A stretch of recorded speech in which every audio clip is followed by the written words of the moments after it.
Hello to some of my very favorite people. Happy Sunday. Happy, just happy Sunday. Happy, hopefully everybody's having great weather. I know places across the tornado alley and, Oklahoma and, that part I've seen headlines that place, that those areas, Missouri, Oklahoma and such are really having some horrible storms with some really bad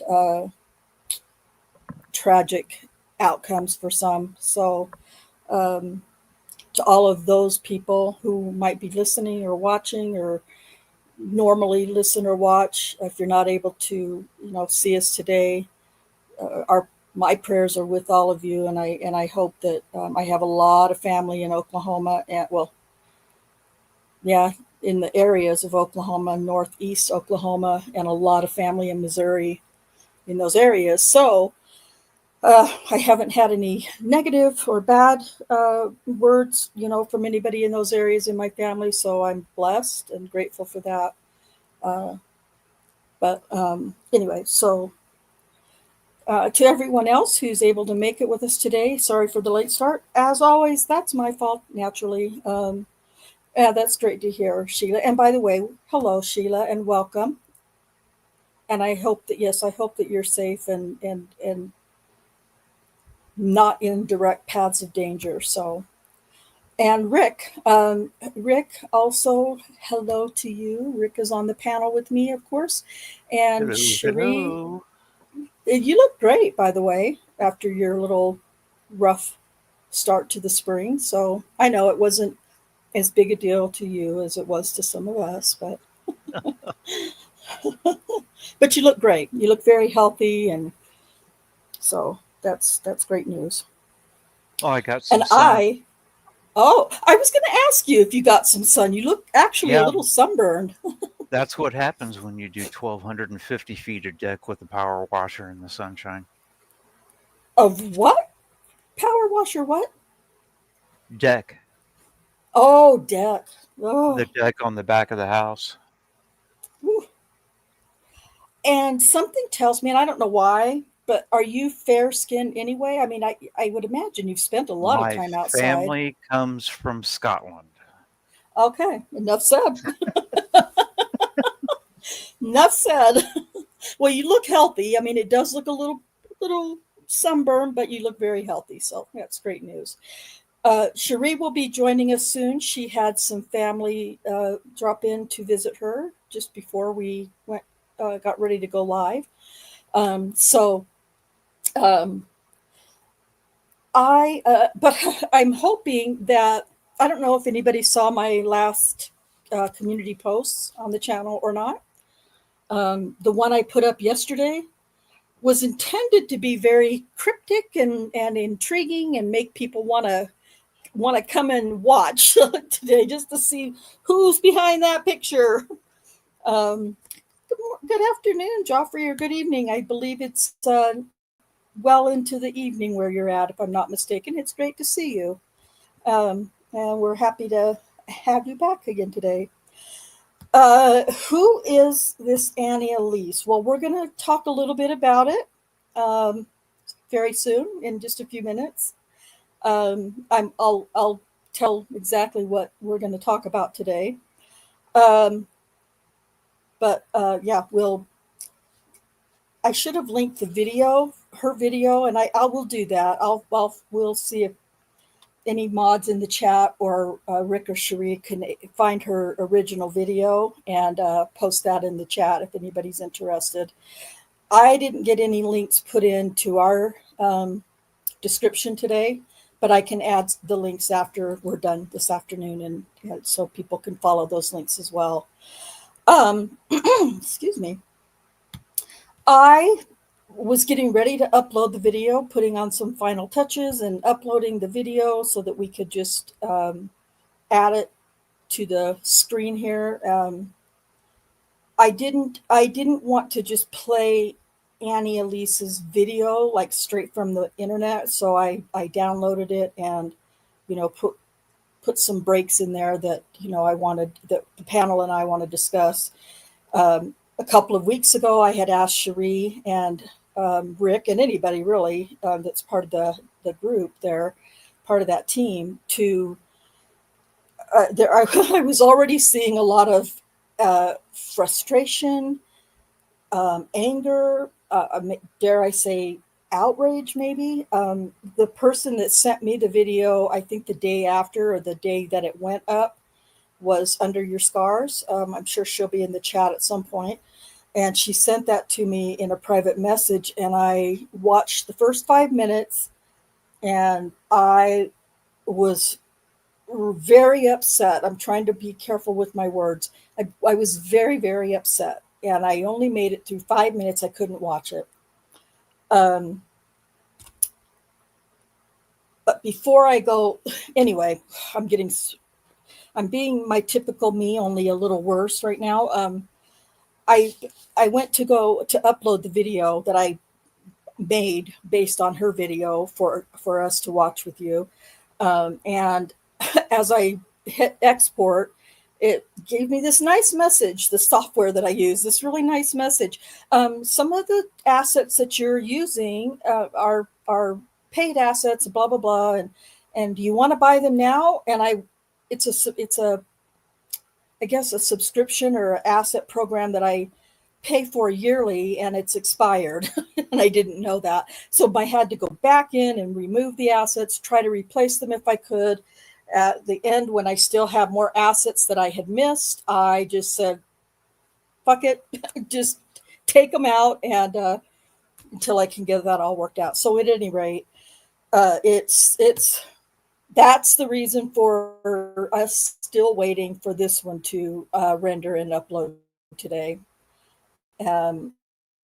Which I don't know, shouldn't be too much longer. It's not giving me a time, but it's over 50%. It's almost 75% ready.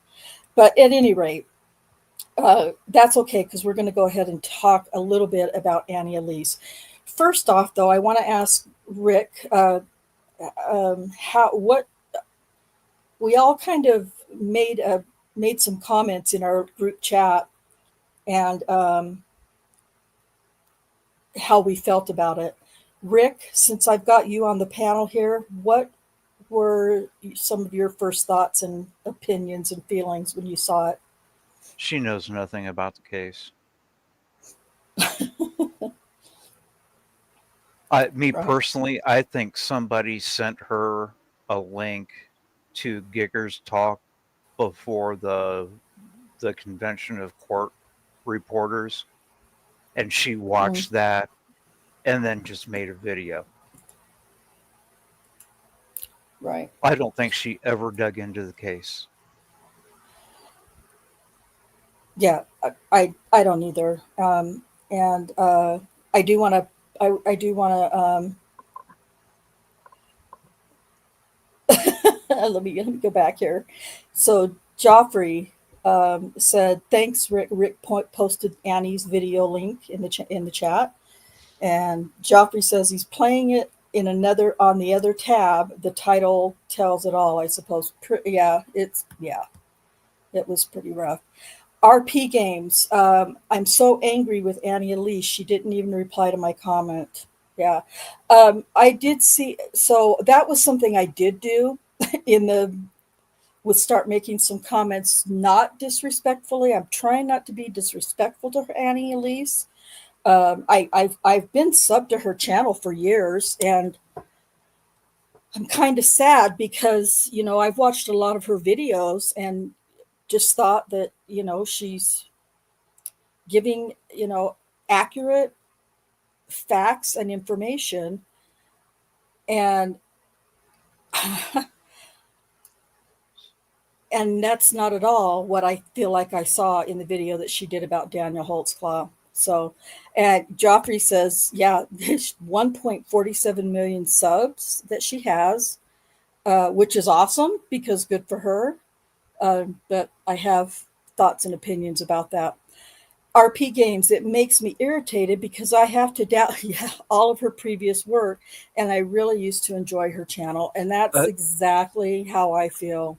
I've watched a number of her videos, and There are some where it's very obvious she has dug deep into the Yeah, case.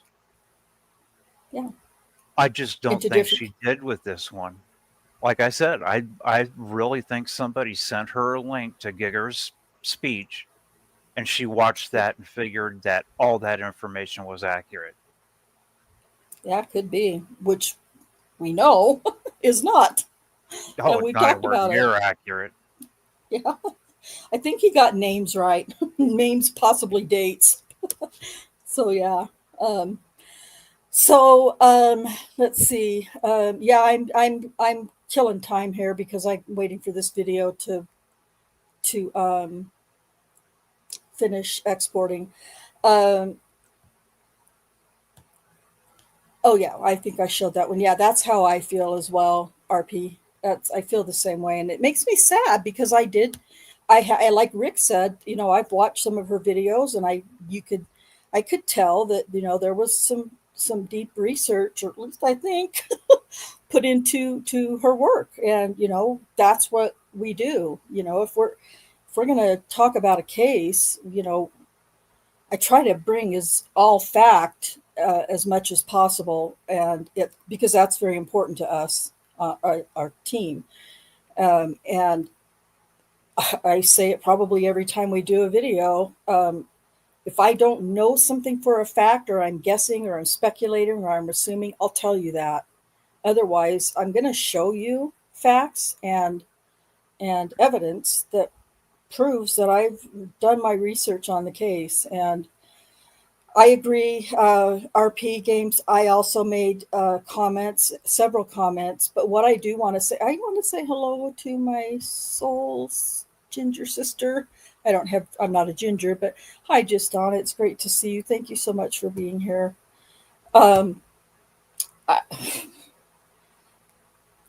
as I was going through her comments, and there's thousands of comments. I mean, I don't know how many now. There was over like 1,500, I believe, or something. So I guess it's not thousands, but hundreds and hundreds. And most of the comments, I feel like maybe that's just because that's what I wanted to see. But I felt like most of the comments were like, kind of like what we've been saying. I've been sub to you for blah blah blah, and but on this case, I saw a lot of people commenting that they didn't feel like she had done proper research on the case because they knew or believed they knew that there was more to the case. There was only, I think, two people in the comments who referenced our channel covering Daniel's case, which is really frustrating after almost 5 years. But most people were, telling her she needs to watch. I can't remember the guy's name now; it always skips my mind, but um, I feel like it starts with an O. Anyway, he had done a video several years ago on Daniel's case, but he showed both sides. Like, if you believe this, these are the things that um, you know these are the reasons why he's guilty. But if you believe, these things could prove that he's not guilty, and he did both sides pretty well. I feel like Matt Orchard. Yeah. That's what I was talking about. Lots of people referred to his video, and but a lot of people also referred to Michelle Malkin and the work that she has done. And we know Michelle Malkin has personal experience with Daniel. I mean, she knows Daniel well. She knows his family very well. And besides Brian Bates, Michelle Malkin has perhaps done the most work and research on Daniel's case that I know of. So those two, I don't know if Brian Bates was mentioned in comments that I saw, but like I said, I did see RP Games comments. Yes, you were very respectful and very, you know, but you were very, you said, I think you were the one of the ones. I think you might have been the only one, and maybe Under Your Scars mentioned my channel as well, our channel, and so I appreciated that. But 751 subs versus 101.47 million. It's a stretch, and I can't. There's no way she can go through all of her comments. No possible way. I get that, but I don't know. I just wish that she had read some of the comments from the first day or two that the video was up. But I haven't seen any evidence that she did. I haven't seen, any hearts from her or likes or comments or anything back to anybody. And that's really sad. And I know I don't have a lot of views on my videos, and that's okay. Not crying or whining about that. But I try to make sure I keep up with the comments at least within a month of a comment having been made on any given video. So I don't know. That's to me, that's important. If I'm not engaging with you guys and, letting you know that what you have to say is important to me, to all of us, then I don't know. It's really frustrating to read through comments, and not just on her channel, a lot of different channels that I watch. Even if there's only 10 comments on a video, if I don't see that the creator has made some effort to just even put a heart like on a comment, like, it's kind of, I don't know, I just feel like it's a little disingenuous and a little disrespectful to those that are taking the time to make the comments. So that's just me. Thank you, Joffrey. Yes, we'll refute everything in this video, for sure, and not with just opinions or thoughts or ideas. Most of it we have the evidence to show. You know, Not evidence, but the documents. A lot in the police report, actually, from Janie Liggins, that we can dispute. Just about everything in the video. But we also do have. I feel like a lot of the creators, Annie Elise's, she stated a lot of opinions, which is fine. We do that too. We do it too. I say it, like I said, every time. But we say, you know, I say, this is my opinion, this is my feeling, this is my, only me. This isn't not. I have nothing to prove. This blah blah blah. But I didn't see or hear that in this video, and it was kind of concerning, because a lot of, if we're not careful about how we're saying things to our audience, and if we make this, comment, just, and we'll hear some of them in as we watch this video, where it's assuming, and I'll say this, Cherie, in her document that she made on this video and sent to me, she I'll show it to you guys. She's very methodical and very well organized and planned, but she, has hers color coded, her ideas, and color coded by red, I think, means that it's a flat out lie. I think the color blue means that, this is really just an opinion, or, are you a mind reader kind of attitude. So I'll show you that at some point, so you can. Cherie, Rick, and I all, well, I didn't submit anything to them, but I asked everybody in the group, can you write down or make some timestamps for me where you feel like, we need to discuss things. And of course they did, and they were very detailed. And Rick asked me this morning, were you kind of in the same thoughts as we were, or did we just cause double work? And the thing is that independent of each other, we agreed on everything. We didn't get together and discuss it. Let's do this. Let's do this. We were all in agreement with the places that we felt like we needed to correct the error and the mistake. So I think that says a lot as well. So I think that video is ready, but I want to just kind of go through some of these comments. Um, the Idaho College murders has been something she's been very deep on, and she has been very clearly investigating her source material. Exactly. Yeah, I've watched videos where I feel like she's done a lot, like Rick said, a lot of homework. I've missed you too, just on, yeah, just life stuff. Um, it was basically, I just needed some time away from current events.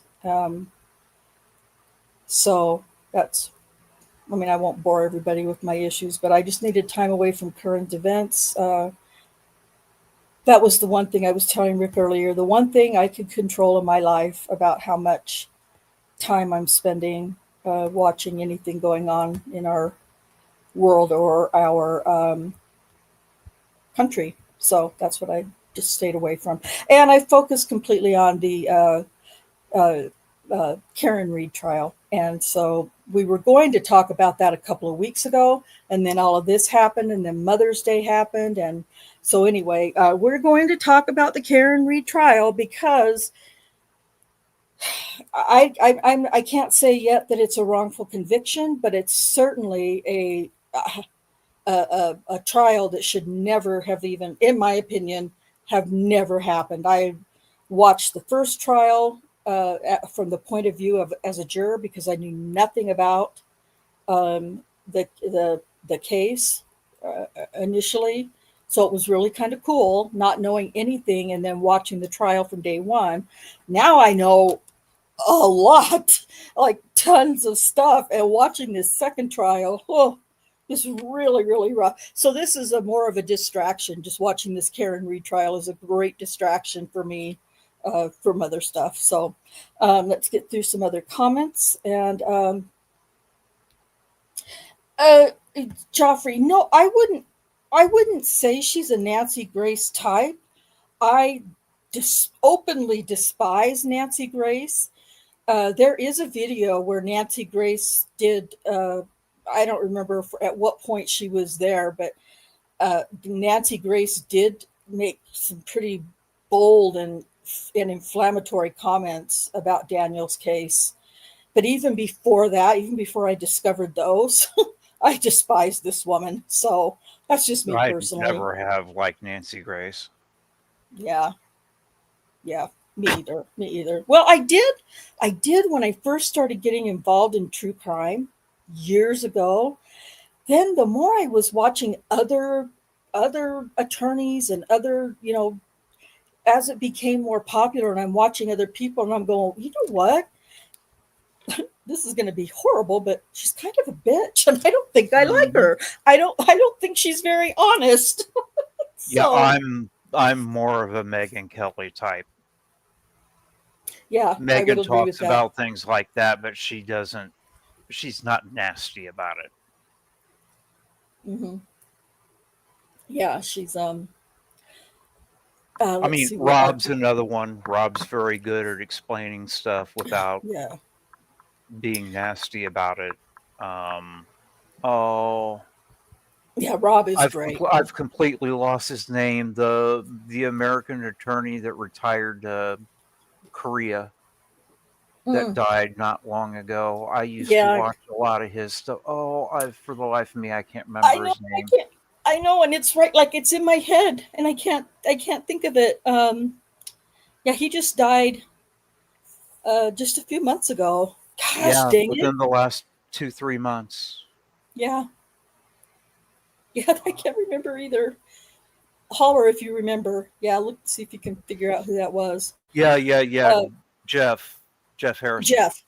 Yep, Jeff. Yeah. Yeah. Um, RP Games, like I said, RP Games was making several comments on this video. There were a lot of people who mentioned the Michelle Malkin documentary. Yep, that was nice. Um, Ralph 707 said, Raffle, Raffle? Sorry, I'm really bad with Ralph L. names. Roth Raphael, Raphael. Raphael 707 It says, I haven't paid attention to this case since way back when Michelle Malkin did her reporting on it. I saw a thumbnail of Annie Elise's video on it, but haven't watched. Well, we're going to watch it with you today. Because I'm going to be curious to see how you feel about it. RP says Annie just took the prosecution's word for everything as gospel and didn't doubt anything. Yeah, that's pretty easy. That's kind of a simple way to put it all together. Joffrey Malkin had the DNA expert explaining DNA transfer, right? Yes, yep, and we did a video on that probably about 6 weeks ago. It's probably been longer than that, but there is a video on that exclusively, Joffrey, if you want to try and find it and check it out, because I think it was pretty good. Our PE game says, I think I was the first one to link to your channel. I know I saw you link it. You actually put the link in there, which I was surprised. I mean, not surprised that you did it, but surprised that it stayed, because sometimes links they either get automatically deleted or the creator will go in and delete them. But yes, I thank you very much for that. I commented on that video less than an hour after she posted. I was one of the first 100 comments. Yep. I don't know for sure. I know Under Your Scars, because I know her name and I know she commented several times. Another name that I don't know for a fact was this person, but for whatever reason, his screen name making the comments made me think that it might be Liam, who's one of our mods. I don't know that, and I didn't ask because, it's all personal or what. I mean, I don't want to put people on the spot, but anyway, also refuting, some of the things that were being said on the video. Yes. Joffrey. I'm reading the comments on AE's video. Many think he is guilty and detective. I know. I didn't even respond to any of those because it's just pointless. So yeah, I know it was frustrating. RP Game says, Rick Donner, you're looking good. How have you been feeling? See, I'm not the only one. So yeah, that's what I thought too. Let's see. That's nice to hear, Don. Thank you. I really do appreciate that. I most of the time don't feel like I am, so but that's okay. I've been staying away from Karen Reed for a silly reason. It reminds me too much of Jess Harris. Yeah, makes you. I get it. I understand. Muffin Rando, great to see you. Happy to have you in the chat. Yep, legal vices. That's what everybody's reminding us. I wanted to grab let's see. Raphael says, I was looking at his memorial page yesterday. Oh, yeah. That's so sweet. It is really sad. I know that all the law tubers really miss him. And Just Don says, his son Connor still does his Maritime Mondays on Thursday, and I'll watch them. His son is so awesome. Yeah, it's really sad. If you don't know who Jeff was, it's definitely worth getting his page and going back and listening to some of his other videos, because he really was an awesome law tuber. RP, I'm sorry I can't stay. My Scottish friends are calling me back to mod their private session again. Hey, you know what though, RP, thank you so much for coming and making your comments here, for making the comments on her video that she did and linking our channel to it. Hopefully we can, anybody who watched that video and believes that everything was accurate, hopefully we can dispel those things and make sure that people know that it's not indeed accurate. And this is not about me trying to,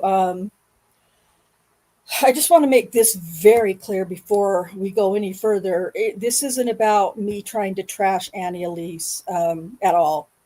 I have respect for, the amount of work she's done, and the amount of research I feel like she really has put into, so many of her videos. But it is very frustrating that, it kind of didn't come off that way for us, as we watched it, knowing what we know. So here's what I'm going to do. Well, I guess I'm going to upload this video now, and we're going to go ahead and, if I can, I always have a hard time getting better at naming things now so that I can find them quicker and easier. Yeah, I wondered that too, RP.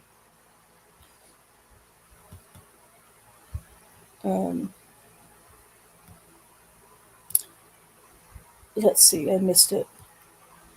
Annie is a good person. I just wonder why she did not do any research. I know. I understand. It is frustrating. Um,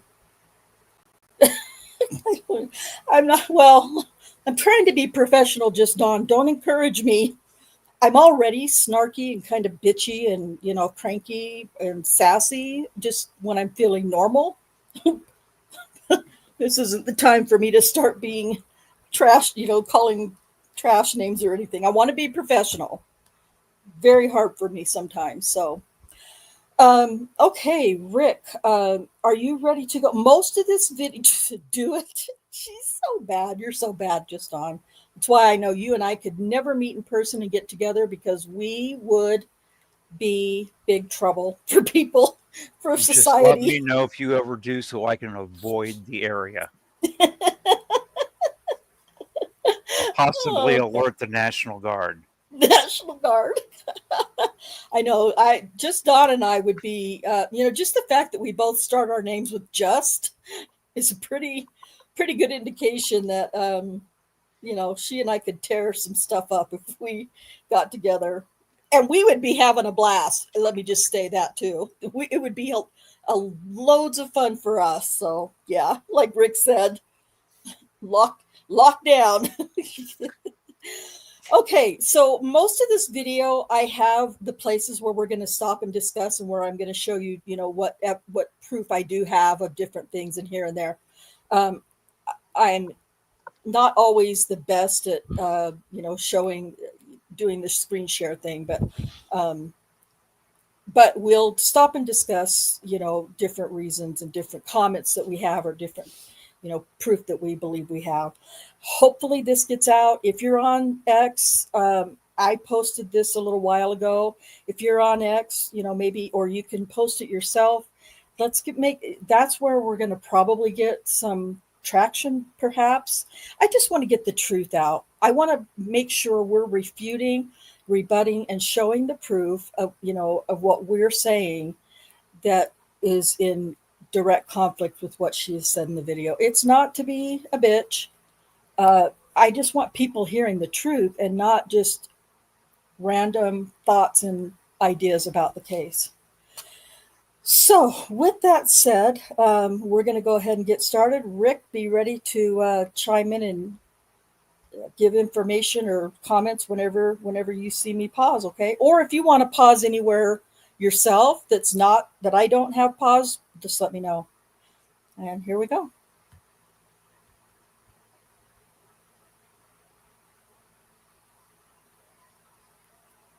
Maybe. There are cases that stay with you long after you've heard them, not because they're shocking or salacious, but because they reveal something gut-wrenching about the systems that we are supposed to trust. And today's case is one of those cases. It's about a man who wore a badge, someone who was praised, respected, and seen as a protector. But behind that badge was a pattern. Okay. I told you I didn't get very far before I was already making some stops. We're going to discuss the pattern, which I don't really feel like is, this won't take long, because I'm curious about well, she's going to tell us what the pattern is, I believe. But Rick, what do you think she might be thinking is a pattern of these accusations against Daniel? Well, she's going to claim that he went after specific types of women. She makes it sound like they're the only type of people that he contacted while he was on duty, and that's not the case. Right, agreed. If you're familiar enough with this case, and or you've been watching any of our videos for very long, even in just the last several months, we know where Annie Elise is saying this is a pattern. We know how we know the demographics of the people that Daniel stopped, mostly because that was the area that he was assigned to patrol. Was lower socioeconomics area, high crime, high drug, gang activity, prostitution. That's the area of Oklahoma City at the time Daniel was assigned to patrol in. So yes, his records do show that he mostly is stopping black females, black males, white females, white males, but yes, predominantly black. And that's what we've told you guys for a long time, that the sex crimes lieutenant, Timothy Musney, was the one who drew the parameters or the demographics of the people that he wanted, the women he wanted the two detectives to go out and search for. Let me just say again, I can't remember, I'm sure she does, but nobody in this case came forward to the police. Jamie Liggins did obviously reach out to the police, within an hour or two of being pulled over that night. But that was at the strong encouragement by her daughter, Marissa Liggins, who makes a statement in the police report that we can go over later about how that all took place. Janie Liggins, after the stop, was not inclined to go to the police and report anything, because I believe that none of the things happened that she claims Daniel did, and that Annie Elise is going to talk about. And I believe that it was, her daughter Marissa who was involved with the local Black Lives Matter Yes. organization. Go ahead, Yeah. Rick. Yeah, that's exactly it. Her daughter heard that a cop had stopped her, and she's like, "Oh, hey, with what's going on, there's an opportunity here." I have no doubt in my mind that's what happened. That's how I feel too. I mean, I don't believe we would be here had there not been a very strong influence from Marissa Liggins, and then of course the Black Lives Matter thing and all that stuff. So one of the things that has always driven me crazy about Daniel's case is the sex crimes detectives and the prosecution focused in on one particular subset of people he dealt with. Why didn't his defense attorney get a copy of everybody that he dealt with and go, "Hey, look, right, he's dealt with all these other people too." yeah. They made it sound like these women were the only type of person he interacted with, and that's not the case. Absolutely. And yeah, yeah. I also, we'll talk. I didn't mark this part as in part of the video that we're going to watch, but I'll talk about it when we get there. I wonder where this particular piece that she talks about came from. Anyway, so yeah, there was no pattern. Daniel was just doing his job. And, if there is like evidence that I can see that is valid, that any of this assault took place with Janie Liggins, I want to show it to me. Show it to me. I want to see it. Okay, we're going to go on because there's several stops within just a couple of minutes of each other here that I have. So let's go on. A very deeply disturbing one. Because when he pulled women over, it wasn't about traffic violations or speeding tickets. It wasn't about public safety. It was about power. And the women that he targeted, they were chosen for a reason. He counted on their silence. He counted on the system to protect him. But what he didn't count on was her. And today we're sharing the story of a survivor who refused to stay quiet, and the case that would shake up a city, divide public opinion, and expose how deep injustice can run, even when it's wearing a uniform. Daniel Holtzclaw was a 28-year-old man living in Oklahoma City, Oklahoma. First thing, I don't know what happened. Like I said, I had to cut a bunch of assets out because it was, anyway. In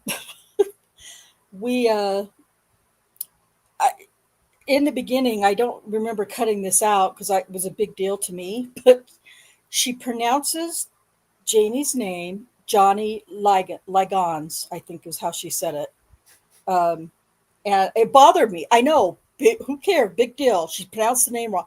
If you know anything, if you did any research about the case, it's pronounced Janie Liggins. And it really bugged me that she pronounced the name Johnny or whatever it was. It wasn't Janie.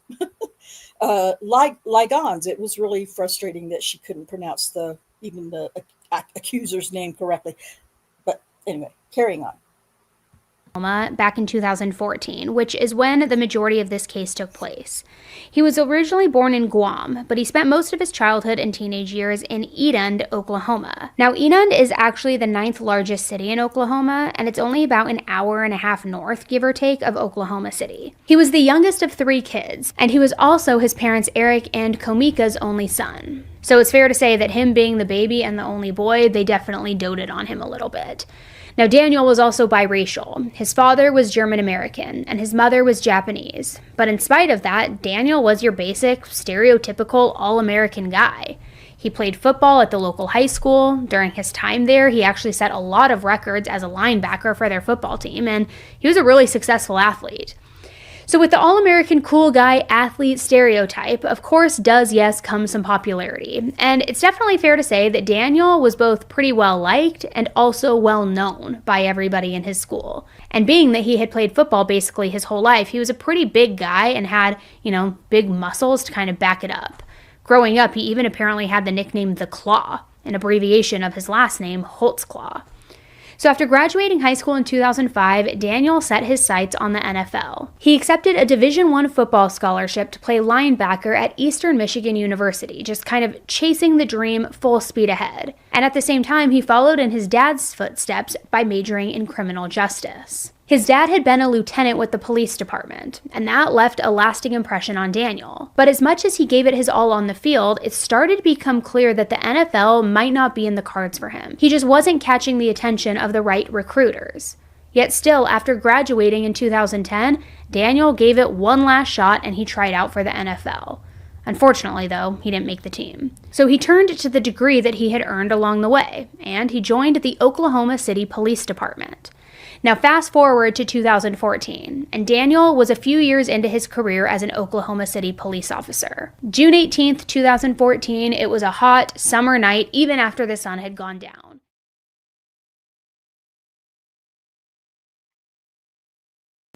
Come some popularity, and she felt like she definitely would have noticed if she had been. Come some popularity. And it's definitely fair to say that Daniel was both pretty well liked and also well known by everybody, right? Recruiters. Yet still, after graduating in 2010, Daniel gave it one last shot and he tried out for the NFL. Unfortunately, though, he didn't make the team. So he turned to the degree that he had earned along the way, and he joined the Oklahoma City Police Department. Now, fast forward to 2014, and Daniel was a few years into his career as an Oklahoma City police officer. June 18th, 2014, it was a hot summer night, even after the sun had gone down. Okay, I don't know why this. I'm not sure why the weather. She emphasized the weather for some reason, and I'm not sure why. But we'll talk about it. I already debunked that. What video was it we did on Daniel's case where I went back and looked at the National Weather Service? Yeah. It was one of High the and accusers, low for the temperatures. right? Oh, good Lord. I mean, I'm sure it was hot. It was the middle of June in Oklahoma, and Oklahoma is very hot and humid.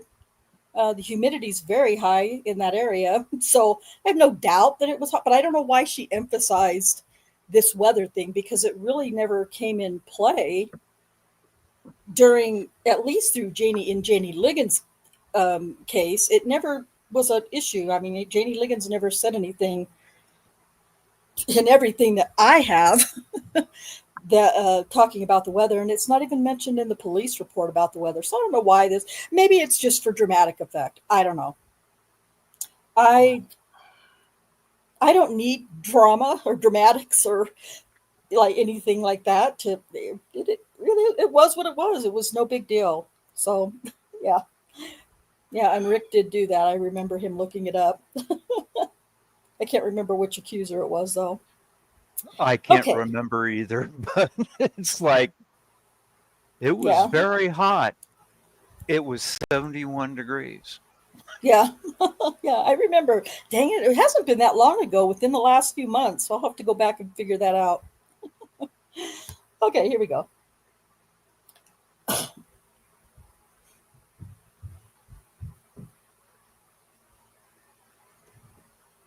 And at about 2 a.m., it was still very warm outside, and Daniel was driving home from his shift. And even though he wasn't technically on the clock, he was in his police car. And that's when he pulled over 57-year-old Jannie Liggins. Okay, I'll just let that play. Who apparently Now, Jannie was a daycare worker and a grandmother. Say that again, Rick. Said who apparently immigrated from France, considering the way she pronounced that name. Yeah. Jannie Liggins. Anybody who knows anything about this case or who's been watching our channel for the last 5+ years now, or close to 5 years, her name's pronounced Jannie Liggins. She pronounces her name Jannie Liggins. So, but whatever, it's fine. It's just anybody who's not sure, it's pronounced Jannie Liggins. Very simple. Things that brought her a lot of pride and joy. She had been over at a friend's house late that night playing bingo and now was on her way home. And it's really important to note that Jannie was completely sober. No alcohol, no drugs, nothing in her system. She also wasn't speeding. In other words, she hadn't done anything wrong.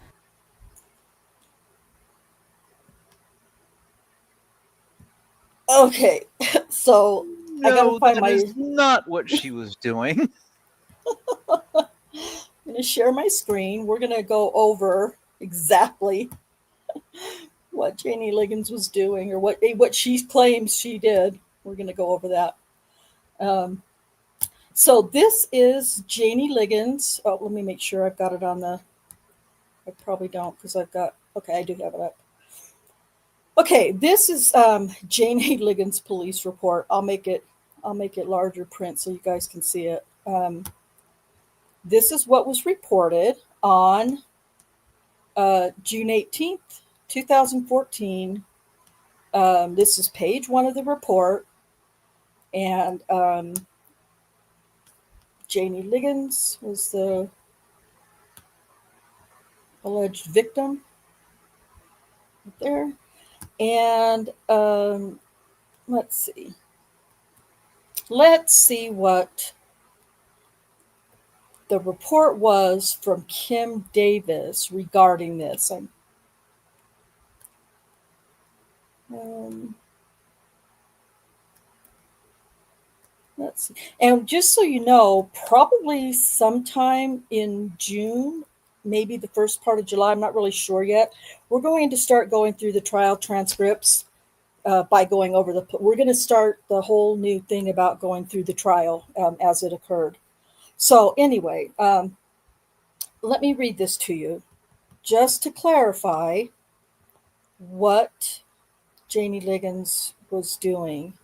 I believe Miss Elise said that she was playing bingo with her friends and that she hadn't done anything wrong. No drugs, no alcohol, no nothing. She just playing bingo, and that's what she was doing while she was at her friends. But this is what the police report says.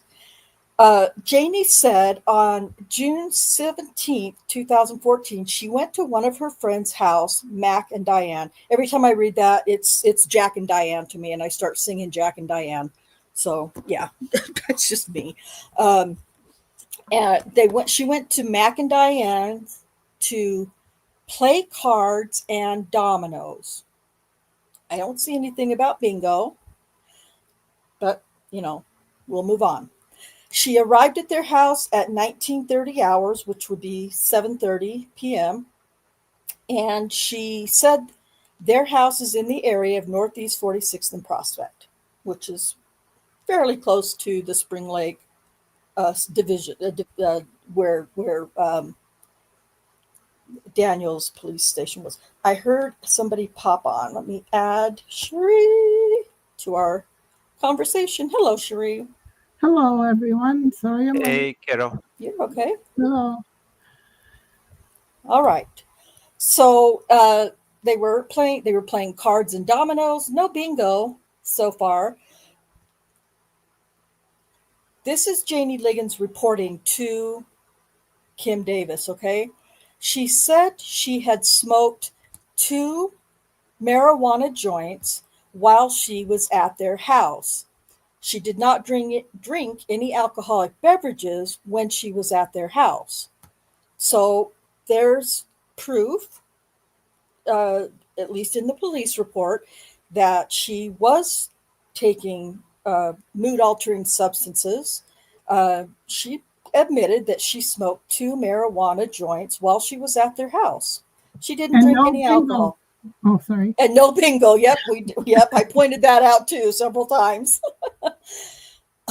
Janie said she got a headache while at Mac and Diane's house.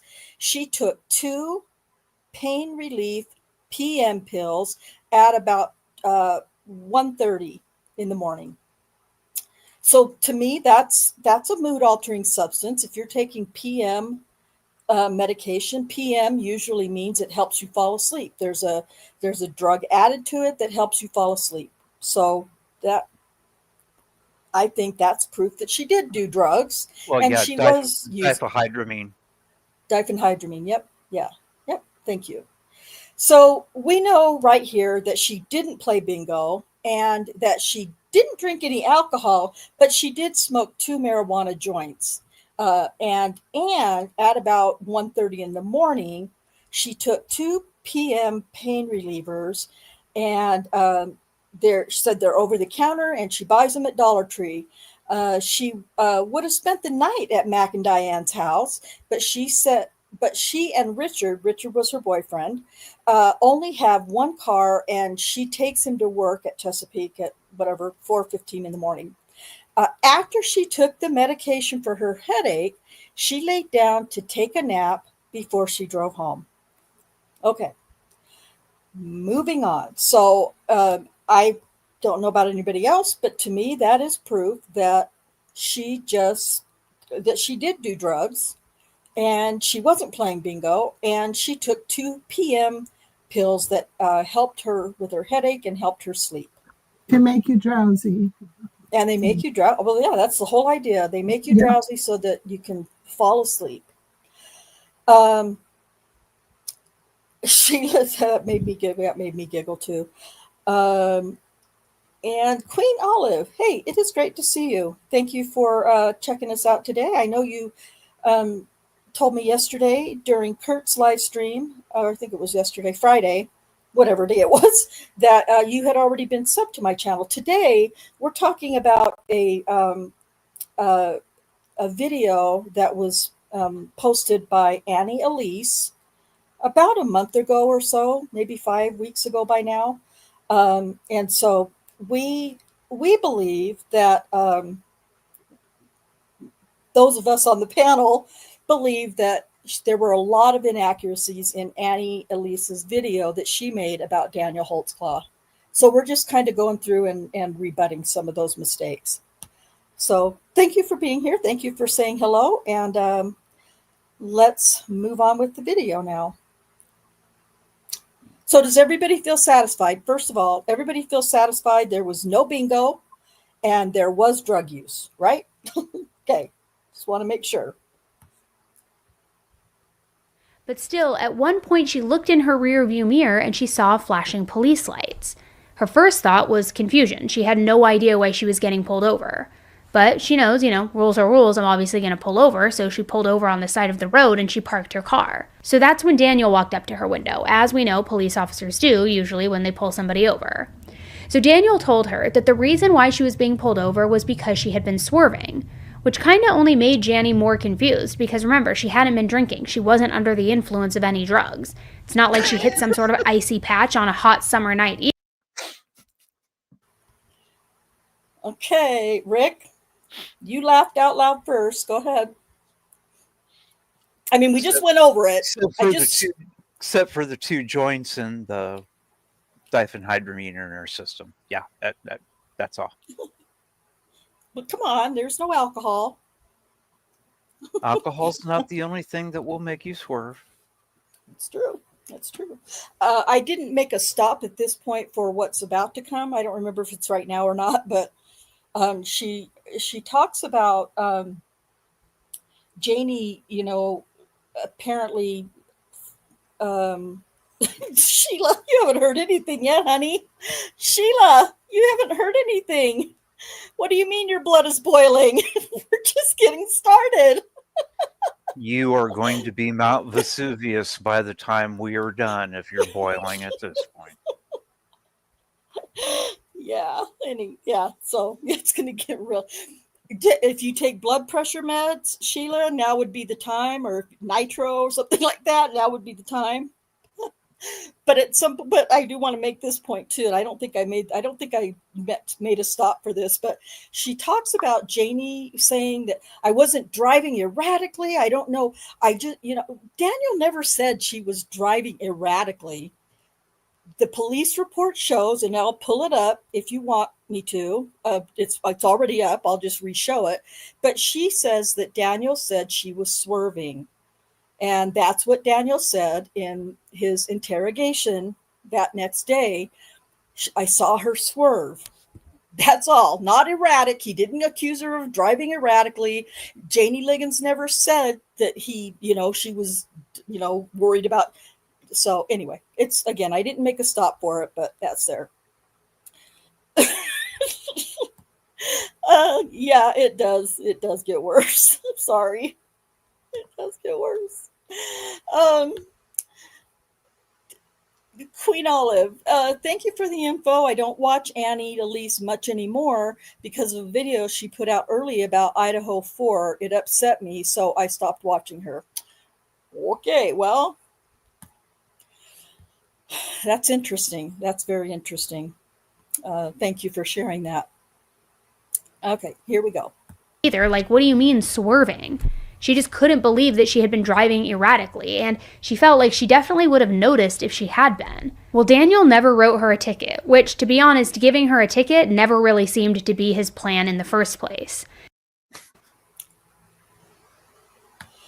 Okay, Cherie made reference to this in her notes that she sent to me earlier. Let's see how easy I can show that. I have hers and Rick's. Let's see. Well, maybe it wasn't. Okay, I thought Cherie mentioned something about uh, her being a mind reader. You know, what is this person a mind reader? Yeah, Who's my whole of all the portions I put in there, I made them purple where I thought she was, acting like she was a mind reader. Although at one point when she's talking about police or something, oh, I'm not a mind reader. Well, you sure act like you are. Let me just show you Cherie's notes. Why is that not showing on the stage? Before presenting a screen, I don't want to remove the other media. That takes a lot of effort on my part, a lot of planning. So here's Cherie's. Um, like I told you, she's very methodical, very organized, very thoughtful when Cherie does things, and I am the complete opposite. So this is what she said. Oh, there it is. Okay, now I see. Cherie mentioned that purple, anything that she's put in purple here, indicates a question of, is this person doing this video a mind reader? Because there's so much.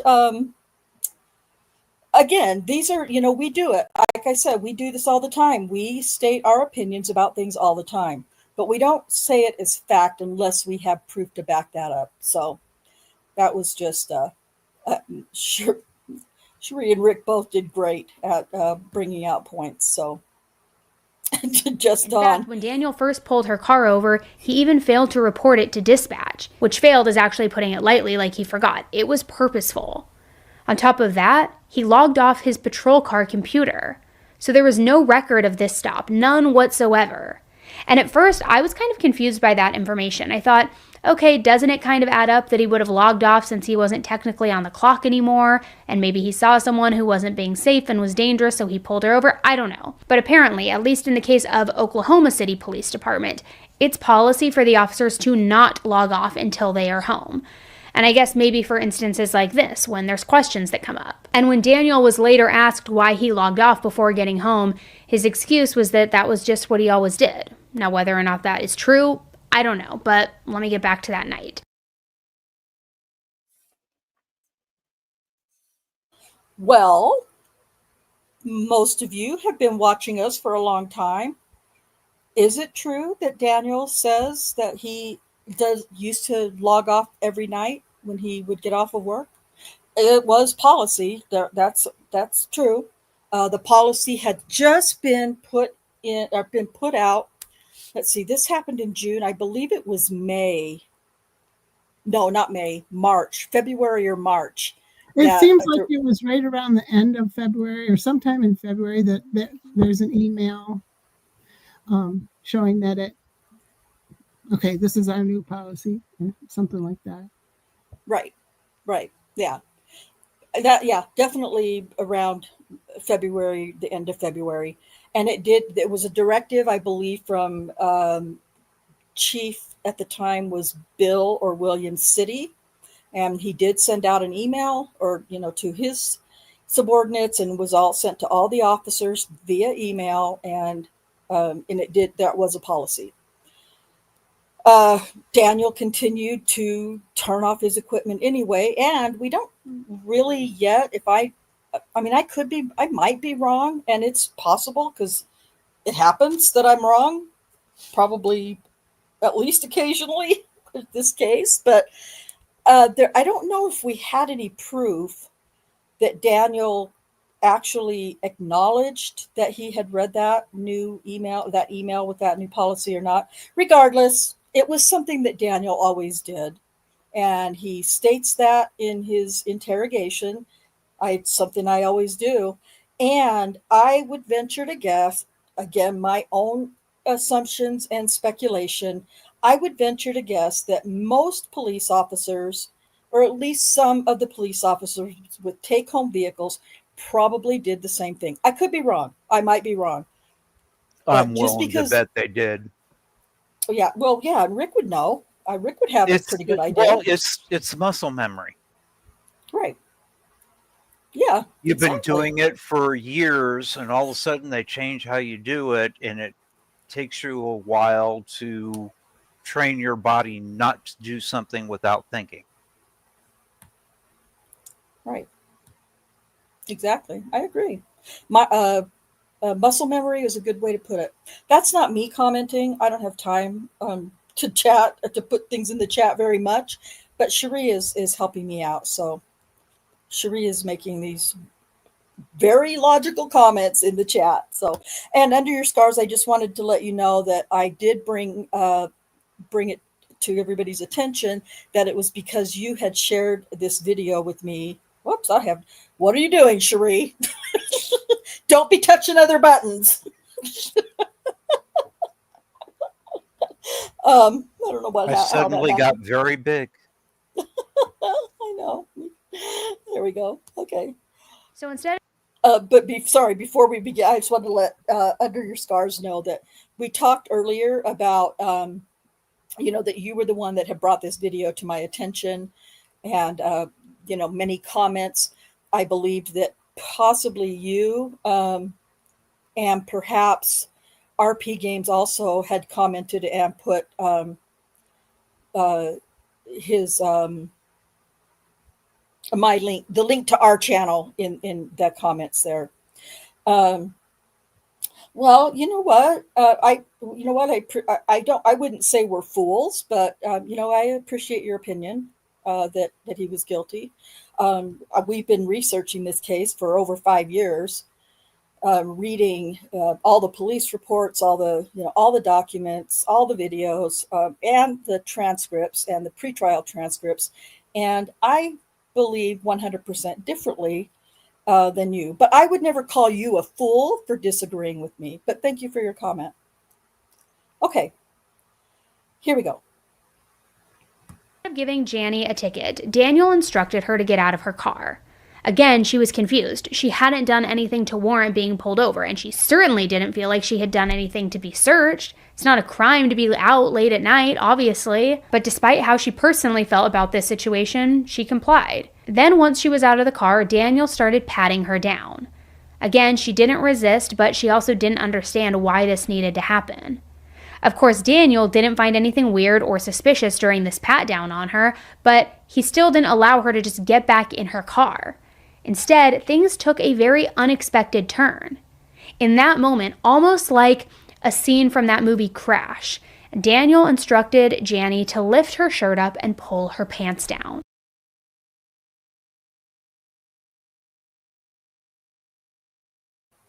Okay, like I said, there's a lot of dramatics, I believe. Talking about like a scene from the movie Crash. This is really hard. I'm gonna show you I'm gonna go through the police report because this is really hard to follow this part. Queen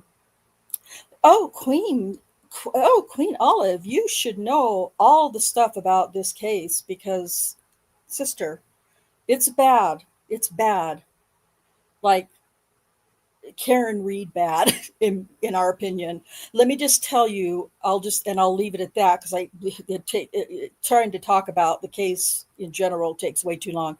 But Daniel Holtzclaw was convicted, wrongfully so, we believe, of 18 of 36 charges of various counts of sexual assault, rape, and things like that. And he was sentenced to 263 years in prison, like 263 years real time. A horrific wrongful conviction case. Oh, there's Cherie again touching buttons. Oh my God. I don't know what maybe you better fire me. Don't be touching other buttons. Just let me handle the controls. Let me add this to the stage. I don't know why it's not on the stage anymore. She was terrified. She was scared. She didn't. Hold on. Let me see if I'm not sure what happened, but I can't add it to the stage. I might have to. Oh, there we go. And once again, not wanting to say. You're okay. I was trying to type a message and I hit control instead of shift. So I'll try to behave myself. Oh, it's funny. Hi, Liam. It's great to see you. Liam, you don't have to answer, but I have a question because I've not asked you this before. Did you see the video that Annie Elise made about Daniel's case and then make comments in the chat about it? I'm just curious. But buttons, yeah, exactly. Okay. In the meantime, we'll go ahead and keep playing. Oh, that's what I was going to say. I kind of want to bring up the. I'll have to see if when is a good time. Maybe at the very end, actually, might be the best. But this whole part that she's going to talk about now is very. Okay, it wasn't you then. Okay. It's hard to follow. Well, because the way that this creator, Annie Elise, is going to explain these events that took place uh, are not accurate at all. And so just pay attention to what she says. I don't remember where I have stops at here. Pay attention to what she says, and we'll talk about it. We'll go over the police report and rebut, contradict, or whatever, show the proof of these events that were not true. She was terrified. She was scared. She didn't know what to do. And once again, not wanting to say no to a police officer, she just complied. Then he brought out his very big, bright flashlight and he pointed her right at her, which she was now nearly naked and defenseless at that. And he just pointed. Let's talk about the dramatics of. Let's talk about the dramatics of this very big flashlight. Rick, is there basically a standard size of a flashlight that law enforcement officers carry? There is the one that I carried right there. I've had this thing for over 20 years. It's your standard. Are you sure you don't flashlight? You sure you don't have a bigger one? Because nope. This is a really big one in this case. It's a standard 2D cell mag light. I've had it for over 20 years. This is the one I carried when I worked as a reserve officer. Liam's been here for 2 minutes and he says she really likes storytelling. Just Rhonda, aka Cherie, says that's one scary flashlight. Yeah, I agree. Just Don, thank best you so much nightstick in the world. You catch somebody on the inside of the knee with that, and they drop like a rock. Yep. Under your scars got a good laugh at that as well. Okay. All right. I think most of us in the chat are in agreement. Okay. So just Don, thank you so much for checking in and being here and checking in, telling me that you miss me. I miss you too. I really do. I miss everybody over there in Rob's and Richard's chats. When I get my brain fog and my brain stuff all figured out, I'll be back. I listen sometimes, but after everything's live, I don't necessarily watch and listen live. So, but thank you. Let's see. Let me put Janie Liggins told a tall tale. The creator made it even taller. You know what? That's a great way to explain that. Thank you. Okay, here we go. This flashlight directly at her body. So at this point, she felt violated in every way possible. And I can only assume she wasn't only terrified, but wanted to get out of there as fast as possible and safely. But that's not what happened. As if what was happening wasn't already awful enough, Daniel then instructed Janie to get inside of his patrol car. And once inside, he forced her to perform oral sex on him. He said that if she didn't, he was going to take her to jail. Never happened. He never made any such statement. Yeah, that's right. We're going to look at see if I can find that in the police report.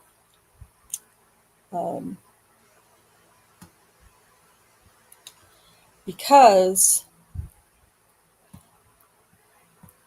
I'm going to show you why. I'm going to show, like I said, this is the part that's really kind of difficult because it's going to, the way that this is being told is out of sequence with the way things really happened. So I agree. I agree, Sheila. It is tough to listen to. When I first got the video, when I first got it from Under Your Scars, I listened to the first 5 minutes and I couldn't listen. I had to stop because I couldn't even handle that first part and the dramatics and all that stuff. Let me pull up the police report, um, and we'll show how.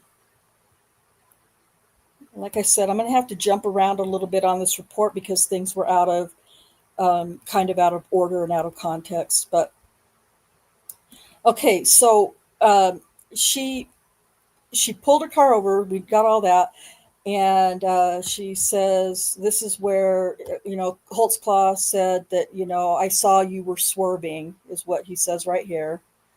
Not that she was erratically swerving or anything like that. He said, "You look like you've been drinking." She told him she had not been drinking. He questioned her about the cup. It's just got Kool-Aid in it. You can taste it if you want. like any cop would ever do that to anybody they pulled over. Come on now. Anyway, Janie said during this conversation, they're still at her car, that she and the officer were standing by the passenger side of the officer's patrol car. So at some point, he tells her to get out of the car, step out of her vehicle. He takes her back to his patrol car, allegedly pats her down, which there is no evidence of, the way Janie explained it, by the way. There were no prints of her hands, the way she explains it. No handprints, no fingerprints, nothing of hers on his patrol car. But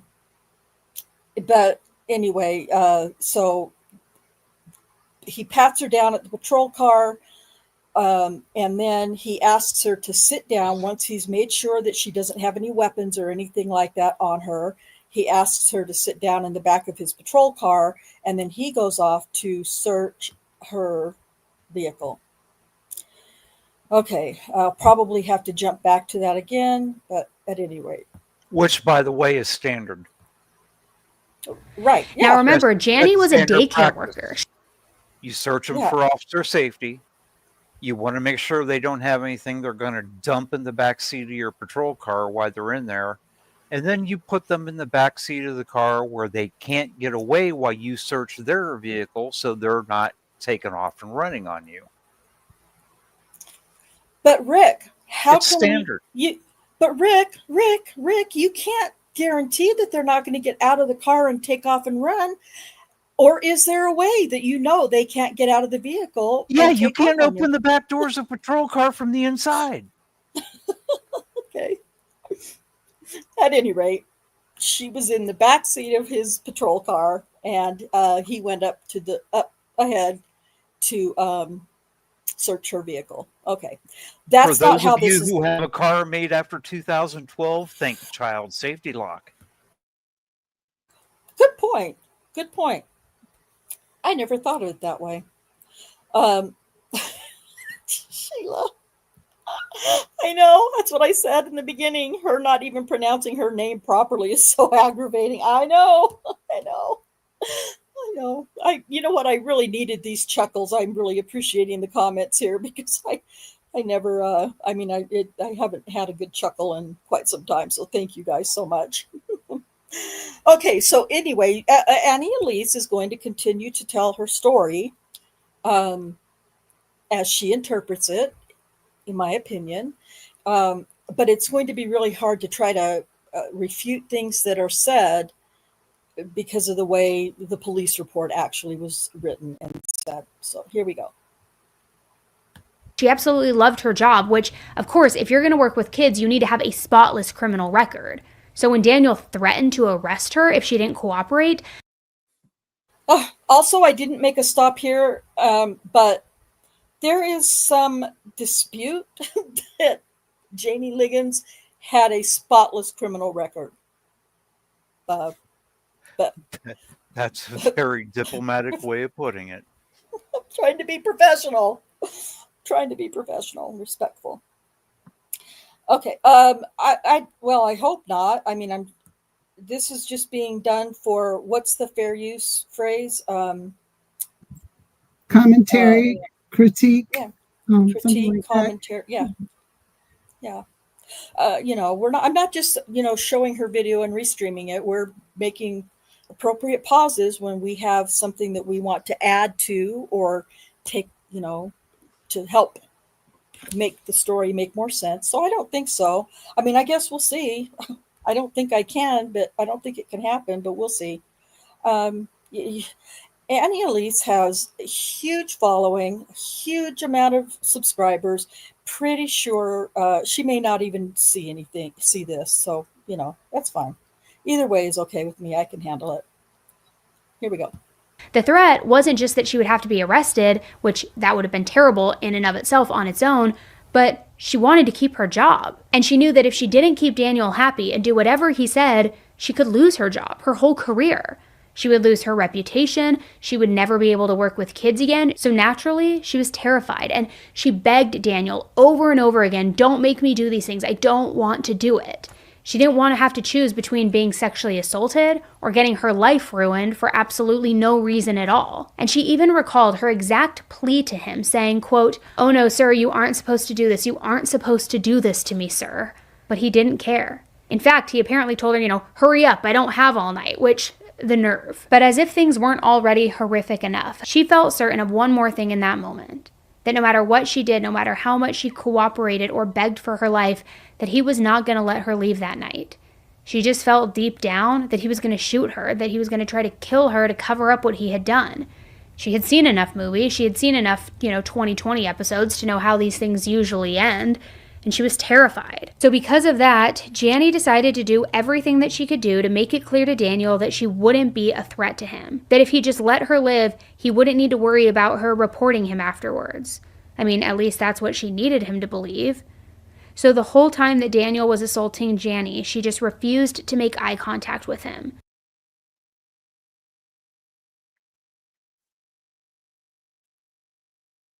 Okay, this is my interpretation. No accuser ever in any of their statements ever said that he threatened to kill them.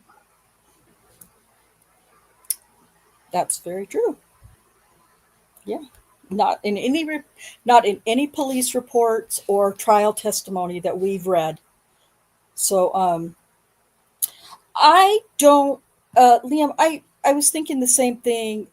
This is the first time she quoted anything. I believe it was the only thing she quoted. Um, but I mean, I think there's something like that in the police report, if I'm not sure, or if I'm not mistaken, or in pre-trial or trial testimony. But I'm not 100%. Memory is not 100% on that, but I do believe that's pretty much a direct quote, as far as I can remember, that J.D. Liggins said. So we're going to talk about how long was this whole time. So let's just kind of remember that the entire stop took less than 15 minutes. I counted the time on the video provided from the video that's provided in the case of the stop. And it was like 13 minutes and close to 14 minutes, I believe. So it's less than 15 minutes. And also, I don't know if we're going to see this in the rest of the video, if this part comes up or not, but Kim Davis during the interrogation, if you remember, makes a big deal. 15 minutes? It took you 15? That's an awfully long time, 15 minutes for a traffic stop. And I just flat out fucking disagree with that. I think 15 minutes is pretty damn average whenever I've been pulled over by a cop for any reason. So that's just me. But we're going to look at, let's see if we can figure out in this police report how long this whole time was according to the report. Okay, let's see. I'm sure there's an easier way, but I don't know what it is. So, okay, so they were standing by the patrol car. Officer told her to put her hands on his car. There's no proof of that, no evidence, no finger. Like I said before, there's no evidence of that. She says that she told Kim Davis that the officer didn't say anything offensive or sexual in nature when he patted her down. He did not touch her breast, vagina, or buttocks. He put her in the back seat of his patrol car and asked her if there was anything in her car. So this was just before he went up to search her car. And he put her in, and she said no, there was nothing there that was illegal. And he closed the door where she can't open it from the inside to run away, and went up ahead to search her car. So he went to her car. This is kind of where, he comes back, and she believes he went through her purse because she could tell it had been disturbed, and her phone was in her driver's seat when she returned to her vehicle. She assumes he checked the glass of Kool-Aid because he kept questioning her about it. I believe in the interrogation he says he smelled it, but I think he said he didn't smell any alcohol, if I remember correctly. That's correct. Yeah. She said he came back to her and opened the back passenger door where she was sitting, asked, "How do I know you don't have anything in your bra?" She said she started fiddling with her shirt next to her bra, and she demonstrated for me. Remember, this is Janie Liggins to Kim Davis. The officer told her he couldn't tell if she had anything in her bra with what she was doing. Janie asked him if he wanted her to lift up her shirt.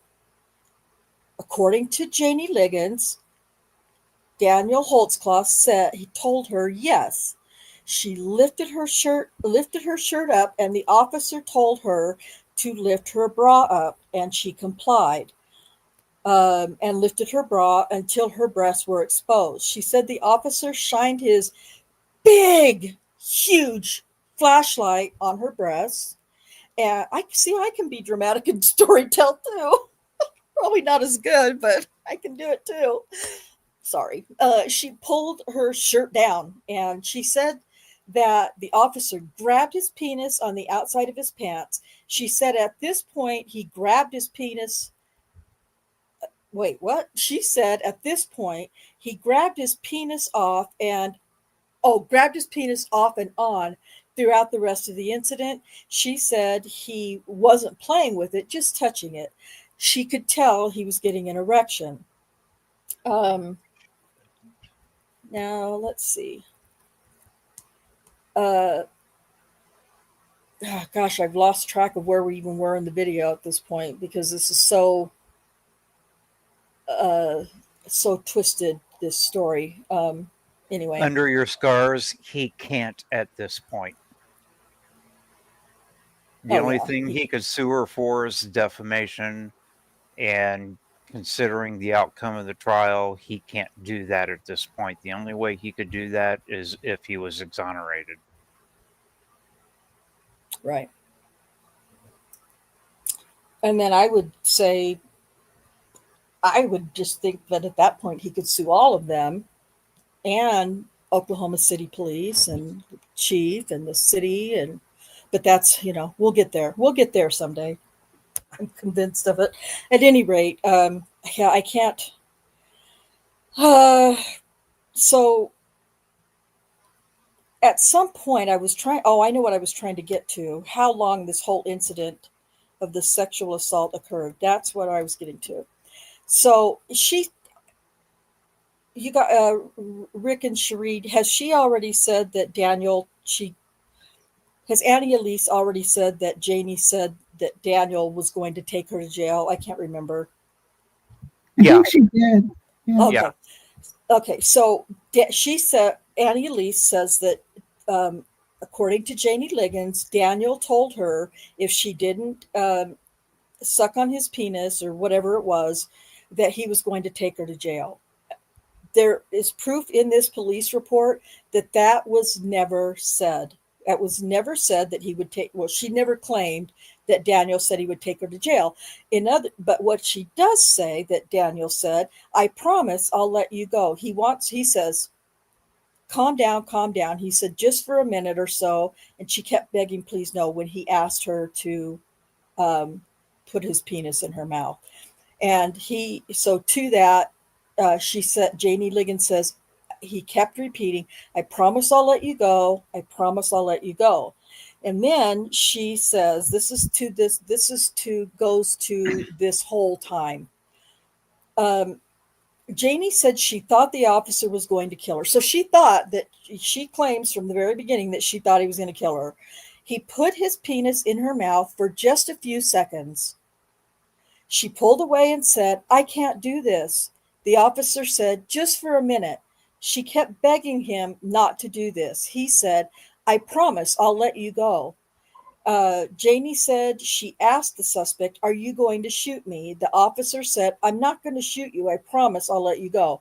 And Daniel, he does talk about this in his interrogation. He doesn't understand why she kept saying, are you going to shoot me? Don't shoot me. But he brings that up in the interrogation. So Janie says then he put his penis in her mouth for approximately 10 seconds. So this whole time, I don't know what that actually means, but he stepped back, taking his penis out of her mouth. She stood up and kept thanking him for stopping. The officer said, I'm going to follow you down to Lincoln to the highway. That's important for you to remember. I need you to remember that. Okay. She also made sure she didn't look up at his name tag or his badge number, anything that could make him think that she was collecting information to then identify him later on. She just didn't do it, made sure that there was nothing he could use to make that argument. And she also made it as obvious as she could. And to Jannie's surprise, her plan worked. Daniel didn't kill her. He didn't even bother telling her not to tell anyone. He seemed overly confident that he was going to get away with it too. I mean, so smug about what he had just done, which that was almost as infuriating as the horror of what he had actually done to her. Now, of course, we can't say for sure if killing Jannie was ever part of Daniel's plan. But as we dig deeper into this case today, you'll see that that doesn't mean that he just had a change of heart or that he was... How deeply are you going to dig into this case? I just want to know. Just curious. Yes, let's make this very clear. Under Your Scars says, regarding Janie Liggins, her story is not factual at all, Janie Liggins. And I you know what? I think we've proved that on this channel over the years, over and over again, that this story was a lie. I feel really confident that we've proven that with different videos that we've done. But anyway, so I just want to know how deeply we're digging in. Miss Elise has dug into this case. Let's continue and find out. just being reckless, not even close. Because in fact, the choice that he made next, it might have been more calculated than you think. Because even though he didn't kill her or say a word to her about keeping quiet, he still made one more chilling move to keep her silent. He told her to get in her car and drive home like nothing ever happened, which sounds harmless enough, right? But then, when she was driving home, he followed her the entire way. He wanted her to know that he knew exactly where she lived, that he was right there, that he could get access to her anytime, that she wasn't even safe in her own home. Really, that's what he was doing. What a creep.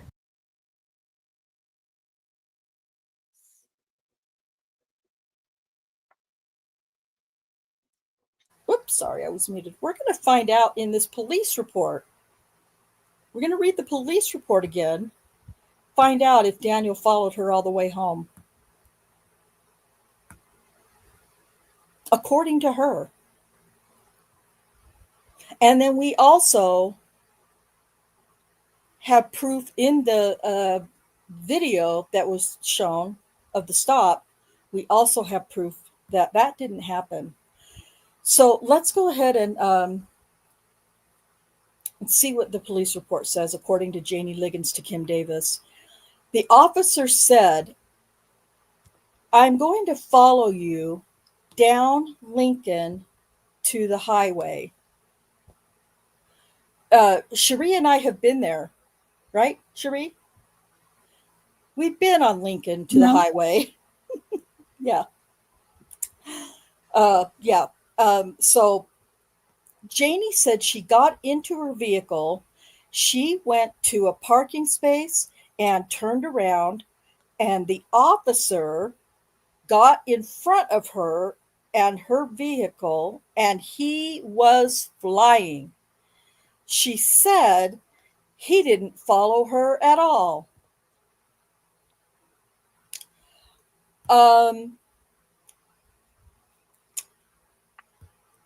I think that's a pretty big deal, personally.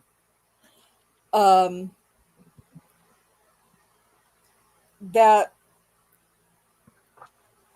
Miss Elise says that Janie said he followed her the entire way home to continue to inflict fear and stress and all these things. So there's proof in that police report that Janie said he told her that she says that he said, I'm going to follow you to follow you all the way home, but we know that he didn't, and we have proof that he didn't. And so it's frustrating that this trying to choose my words, this rendition of what happened is completely like a 180 from what really was said in the police report. Go ahead, Cherie. Doesn't that video, which can't tell much from it, but doesn't it show that he didn't, or does it stop that he didn't follow her? No, it shows. Does it? I don't. Yeah, it shows that he didn't. If I had it handy, I would go ahead and play it, later for people if they want to see it. But no, he didn't. He didn't. He said he was going to follow her home, and in his interrogation, he says she was up there doing whatever she was doing after he ended the stop, and that she was taking too long, screwing around, whatever she was doing. He got impatient, and he just went ahead and pulled in front of her, and was in front of her and left. And the video of the stop that we have actually shows that's what happened. That he was ahead of her, and she says it in there in the police report, that the officer got in front of her and his vehicle was flying. She said he didn't follow her at all. So why would this person telling this story say the exact opposite of that? It's very frustrating, and it makes me a little salty. Because it's just a flat out lie. And I don't like that somebody is presenting a case that they think they have all this valid information of that obviously they don't. And it's really upsetting. And it still upsets me. So, like I said, most of these things that Annie Elise is stating are as fact can be disproven just in the police report alone.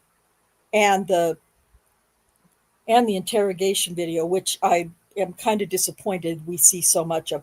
I'm not disappointed that we're seeing it. I mean, most of us have watched it, countless times. But what's disappointing is that you're watching an interrogation video that, everybody's opinion of that video, of that interrogation, is completely subjective, and everybody has a different opinion of how that interrogation went down. So anyway, we're going to go ahead and play that, get that back on the stage and play that part of it, the video. And there's no question that after that night, Jannie's life was just changed forever. Now, the good news for her and the bad news for Daniel is that she was a force to be reckoned with. She was so brave. She was fearless. I mean, seriously, if I even have half of her strength when I'm 57, I will be proud, because she wasn't about to just let this go quietly. She wasn't going to just disappear into the night. Not at all. She was hurt. She was traumatized. But more than anything, she was angry. And all that anger, all that fire, it is what fueled everything that came next. Because what Janny experienced in those moments, the fear, the uncertainty, and what followed in the days after, I mean, it set off a chain of events that would change everything. She knew that the odds were stacked against her when it came to holding Daniel accountable. I mean, remember, he was a police officer, which, for a lot of people, it automatically makes him seem more trustworthy, more credible. And she was a black woman, and she knew that, unfortunately, that could make people less likely to believe her, to take her side. And if it turned into a he said, she said situation, she really had no solid proof. She didn't know his full name. She didn't know his badge number. Remember, things that she intentionally avoided learning during the attack just so that she would survive. But despite all of that, despite knowing how hard it would be to go against him, she still marched right into that police station and she filed a report against Daniel.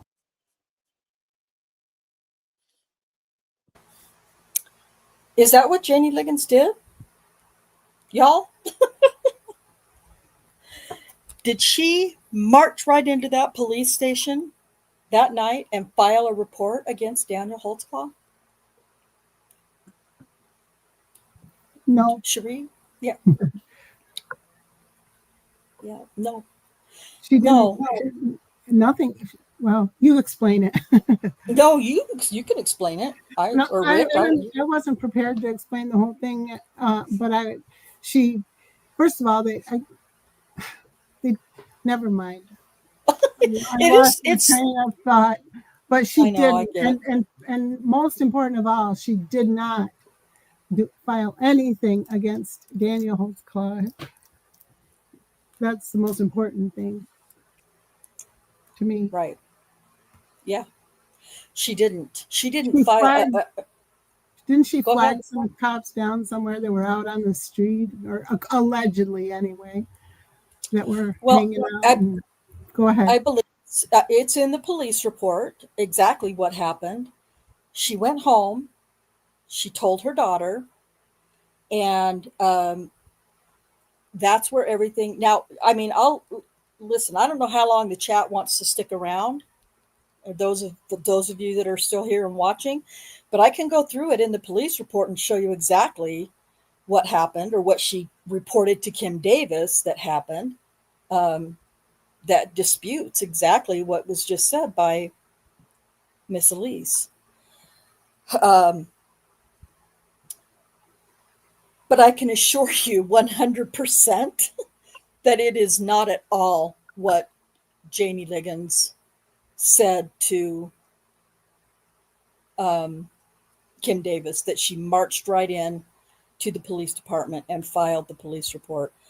I'm here, it's here, we're here. Let's just have a look and see what she says happened. Okay, so the officer got in front of her. His vehicle was flying. She said he didn't follow her at all. She thought he took her cell phone. That's a whole other thing. She immediately went home. That is very different from she immediately marched into the police department and filed a complaint, in my opinion.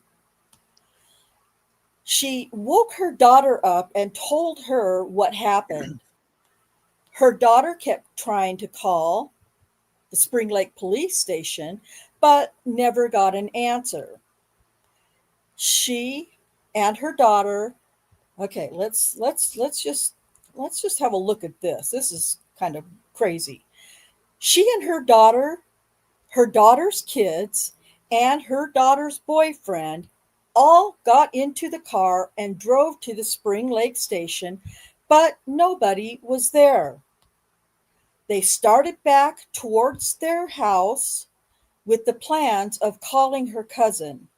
Her cousin was Anthony Carter, who was also a police officer at the same station where Daniel worked on a different shift. I believe Anthony Carter worked the day shift, if I'm not mistaken. But at any rate, they were going to go back and call her cousin Anthony Carter. When they were headed back home to do that, they saw some police cars in a parking lot. They stopped and reported the incident to those officers. They were not in a police station, and they did not file a report with them at a police station. They filed the report with them, the incident, to the two officers in the parking lot. Now, if you can imagine, if you think about it, how often have you, day or night, doesn't matter when, what time of day or night it was, how many times have you driven by a large parking lot of a store or anything really, and seen two police officers pulled up?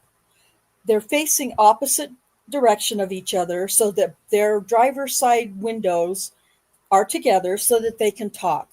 I see it all the time. It's very, very common everywhere. So that's how you envision that these two cops were in the parking lot, stopped when they pulled up to them. She did not go immediately home or immediately to a police station and file a report. I'm sorry. This is a police report that is public information, not hard at all to pull this information, FOIA this police report, and get most of what you're saying, get the truth rather than the misstating just about everything you're saying in your video. It's just, there's no excuse for this. Now I'm getting ramped up and a little frustrated because this is so easy to prove and to make sure that what you're saying to your audience is correct. And clearly that was not done. And that really bothers me. Okay, so we'll carry on and listen to some more. So the next day, Daniel came in and clocked in for his shift, which was supposed to last from 4 p.m. to 2 a.m. He showed up feeling very good about himself, very confident, very certain that his own decisions, weren't going to backfire in his face. But right away, he could tell that things were a little weird and a little tense at the office. That's just a fucking assumption, mind reading again. You guys keep me under control because I'm really getting angry. Because this is just so senseless. Nobody has any idea how Daniel was feeling when he went to work that day. I would suggest, based on the interrogation and based on what I know about Daniel, that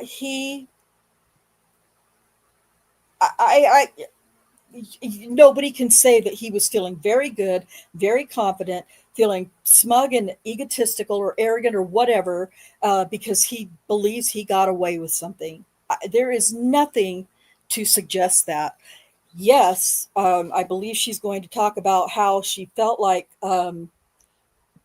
yeah, that's true too. Let me just say this.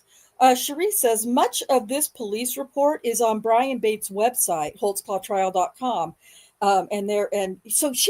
So nobody, no content creator even has to FOIA anything. Brian Bates has made it public on his website. Do some fucking research. Look for some information that is publicly available for free that you don't even have to FOIA and wait for. It's there. It's there. Yes. And you know what? Under Your Scars, did you ever get a response from them in from your email?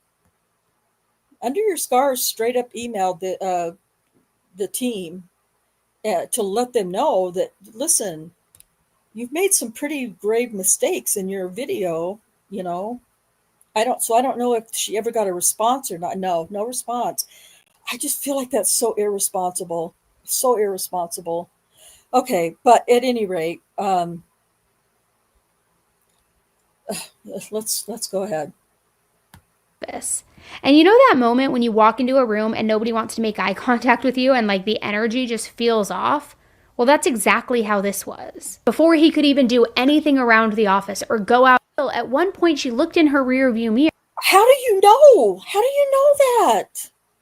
You How do you know that's how he felt? You I'm glad she don't. was there so she could tell us, not. Go ahead, Rick.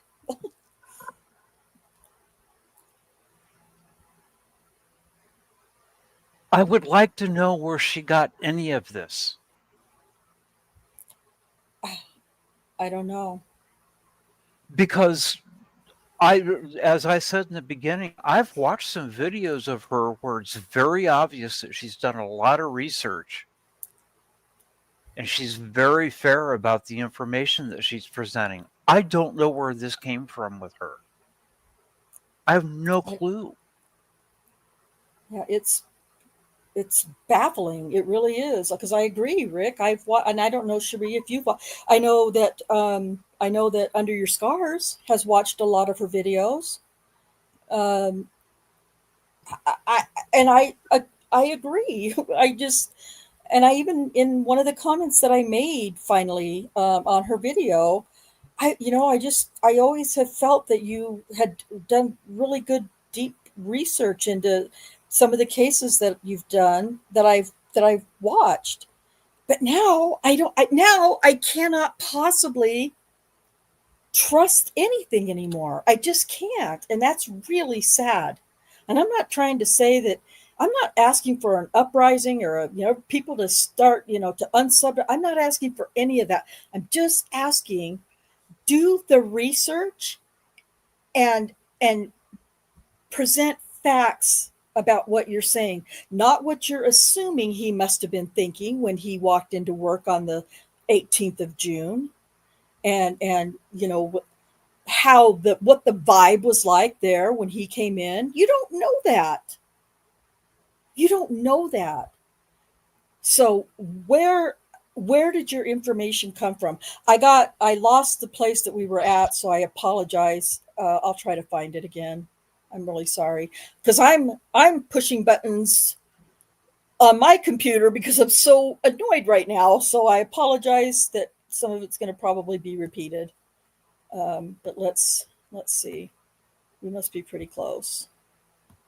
We're only 12 minutes in. A 50-minute video. We're 12 minutes in.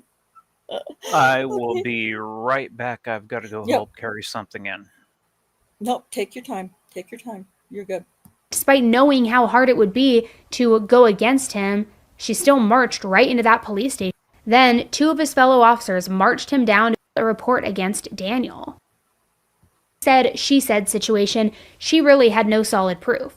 She didn't know his full name, she didn't know his badge number. Remember, things that she intentionally avoided learning during the attack just so that she would survive. But despite all of that, despite knowing how hard it would be to go against him, she still marched right into that police station and she filed a report against Daniel.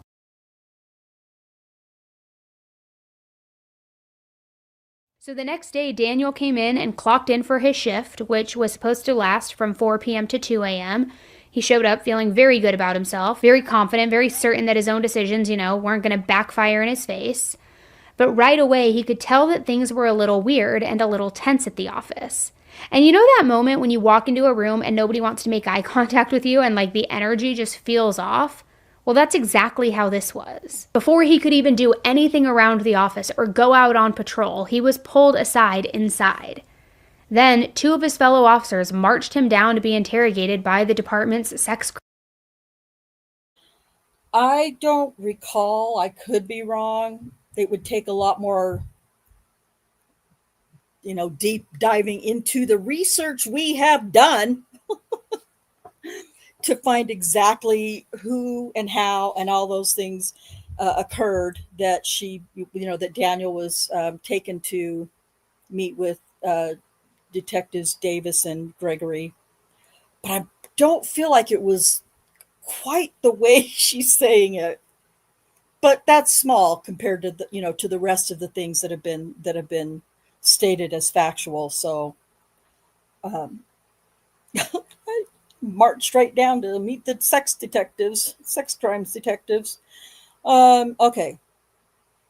Let's see. Here we go.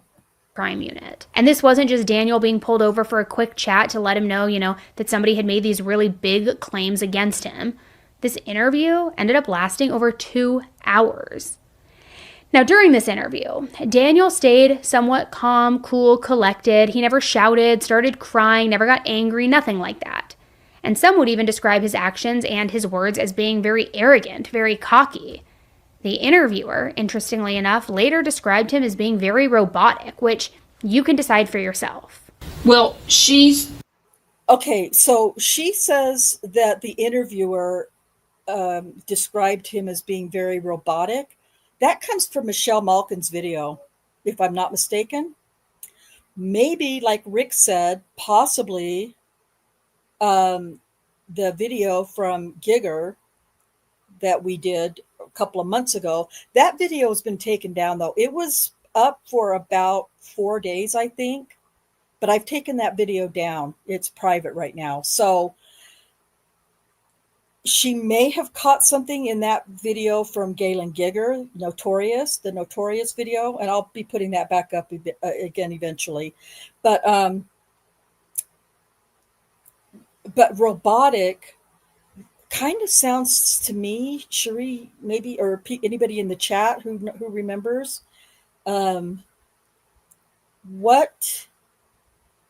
where else was that said? I feel like, I don't know. I feel like that was said in Malkin's interview with go ahead. I think it was in one of the interviews, but I'm not. It could have been that one. I remember at least in that one they also like what word would you use to describe him, and they said like narcissist, and using all these Psychopath. untrue. Yeah, exactly. You don't think of psychopath when you see this. At least I never did. I didn't either. And I'll tell you what, when I first heard of Daniel, I watched Daniel in the Den, and then I watched this video. That was the order of how I became familiar with this case.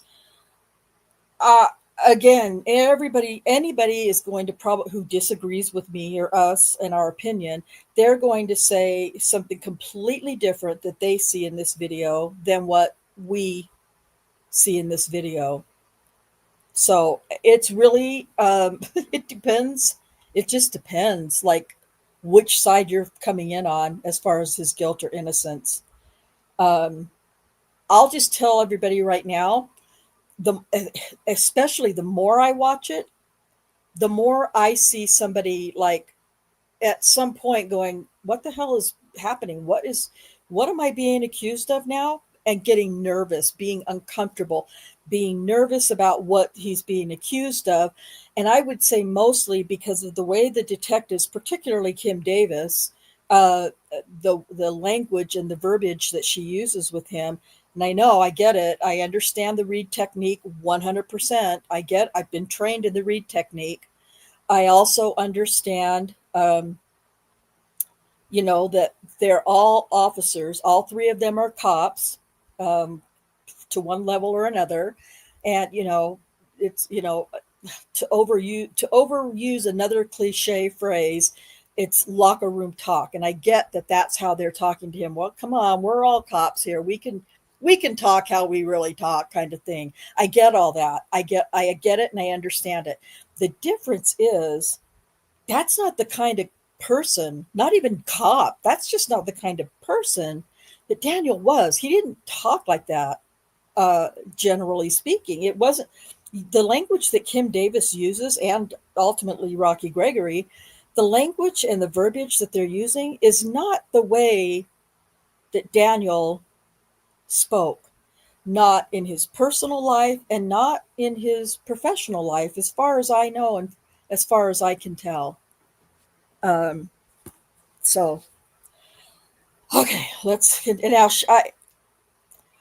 I really hesitate to even play any of this because it's all, this is somebody's interpretation of Daniel and his actions, behaviors, words, etc. during this interrogation.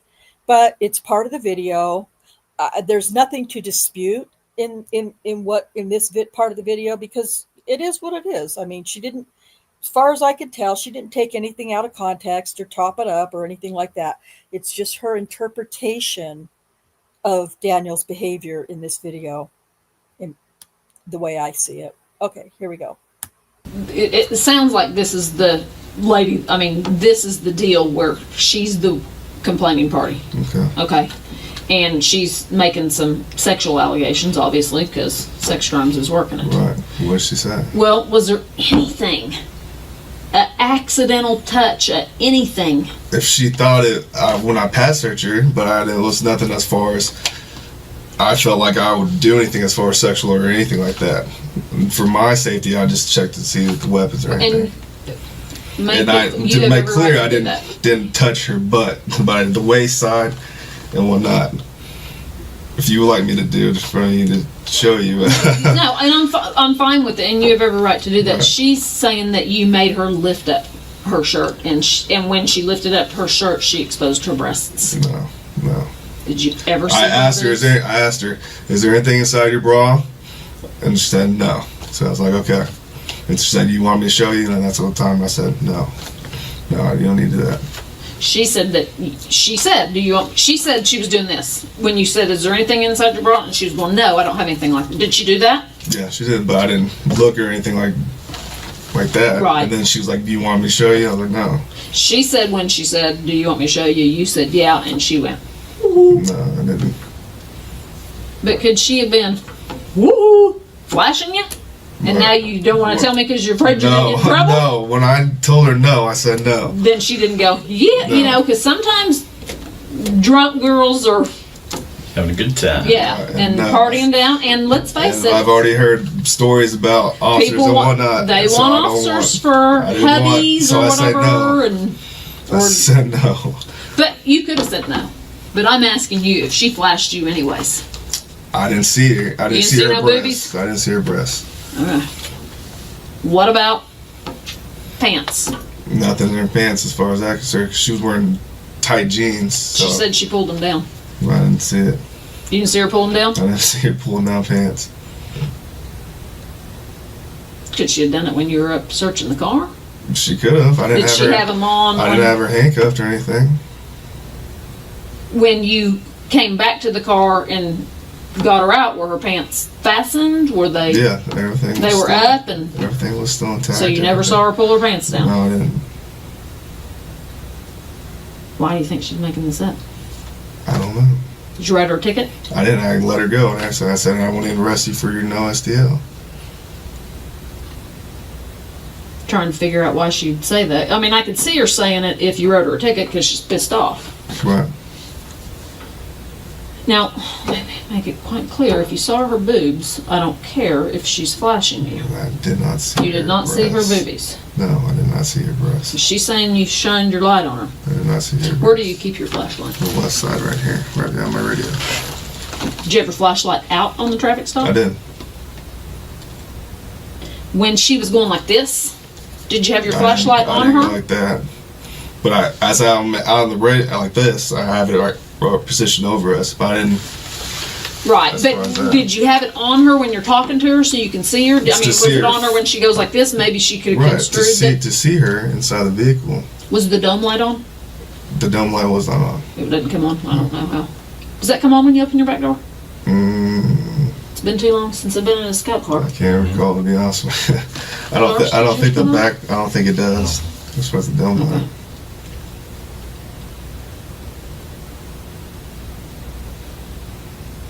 I'm just trying to figure out.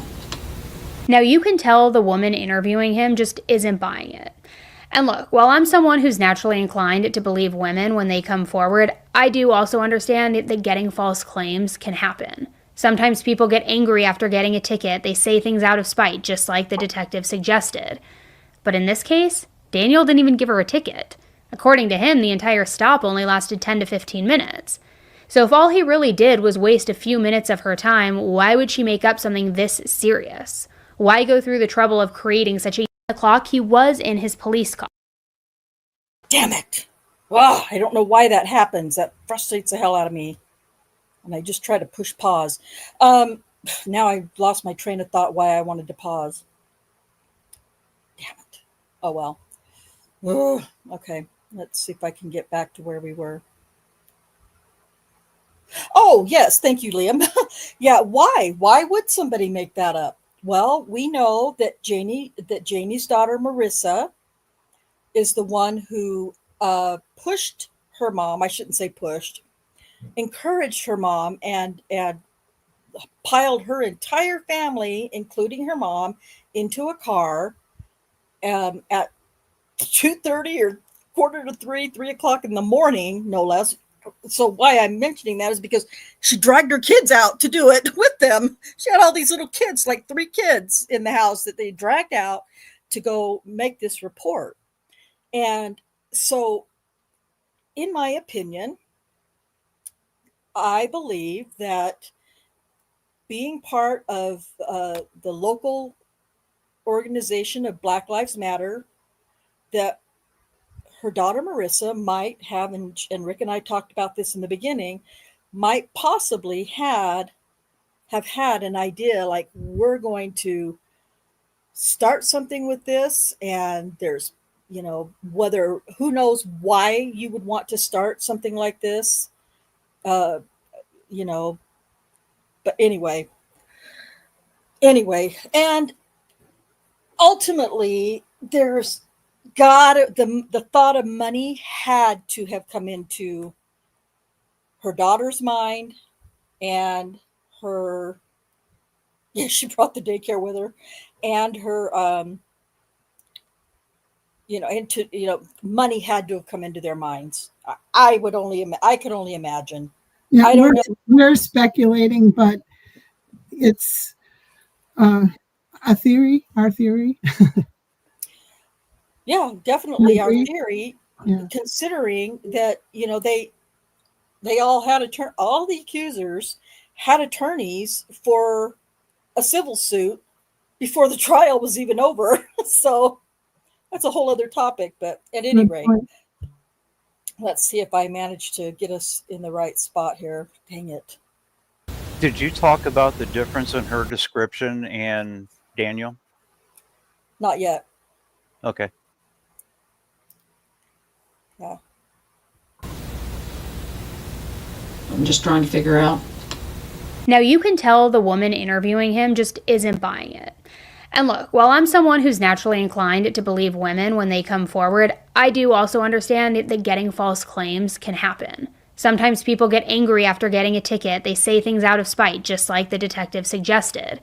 But in this case, Daniel didn't even give her a ticket. According to him, the entire stop only lasted 10 to 15 minutes.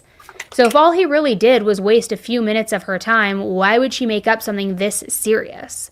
Why go through the trouble of creating such a detailed, disturbing story? It just doesn't make sense. And that might have been exactly what started to unravel Daniel's story. If you're standing right here and you're a big guy, Right. and she's sitting right here, if she goes like this, well, she's gonna be looking right at your penis. Okay. But Could, it was just talking. let me ask you this, did you ever get a hard on while you were talking to her? Because she could have. I don't These think I pants got. don't fit the greatest, Right. and if you get a hard on, I'm gonna be able to tell you got a hard on. Right, and I'm pretty positive I didn't get a hard on. Didn't get a hard on I'm when you pretty talked to her? positive, pretty Well, positive. do you still just get boners because you get boners? Yeah, You do? yeah. Okay. So, have you ever got a boner on a call? I'm pretty sure I have. Okay. Pretty sure I have. But it's not something you would No. remember. I mean, I would remember if I got a hard on Right. talking to somebody. And as a guy, How the fuck could she say that? Yeah, Oh my God, because she's sorry. so experienced in getting it. I'm so sorry. I know this isn't part of why we're doing this video, but just watching this interrogation is completely maddening. So, but yeah, so this isn't why we're watching this video, but I can't help but comment. Sorry. Okay, sorry. Well, I'll try not to do that anymore while this interrogation part plays. That's not something. I know. So. Well, you're not 50 yet either, so happens because of your age. Could she have Could you have got a hard on and she saw it and it I don't think I got scared her? I don't think I got a hard on, but like I said, she was already nervous and crying and whatnot. I already told her, I'm like, hey, I want to go home. I'm done with my shift. Nothing to be worried about. If nothing's on board where I need to take you to jail, you're good. I'm not worried about no state driver's license. Now, my favorite part of interrogations is always, without a doubt, when the investigators ask a question that they already know the answer to.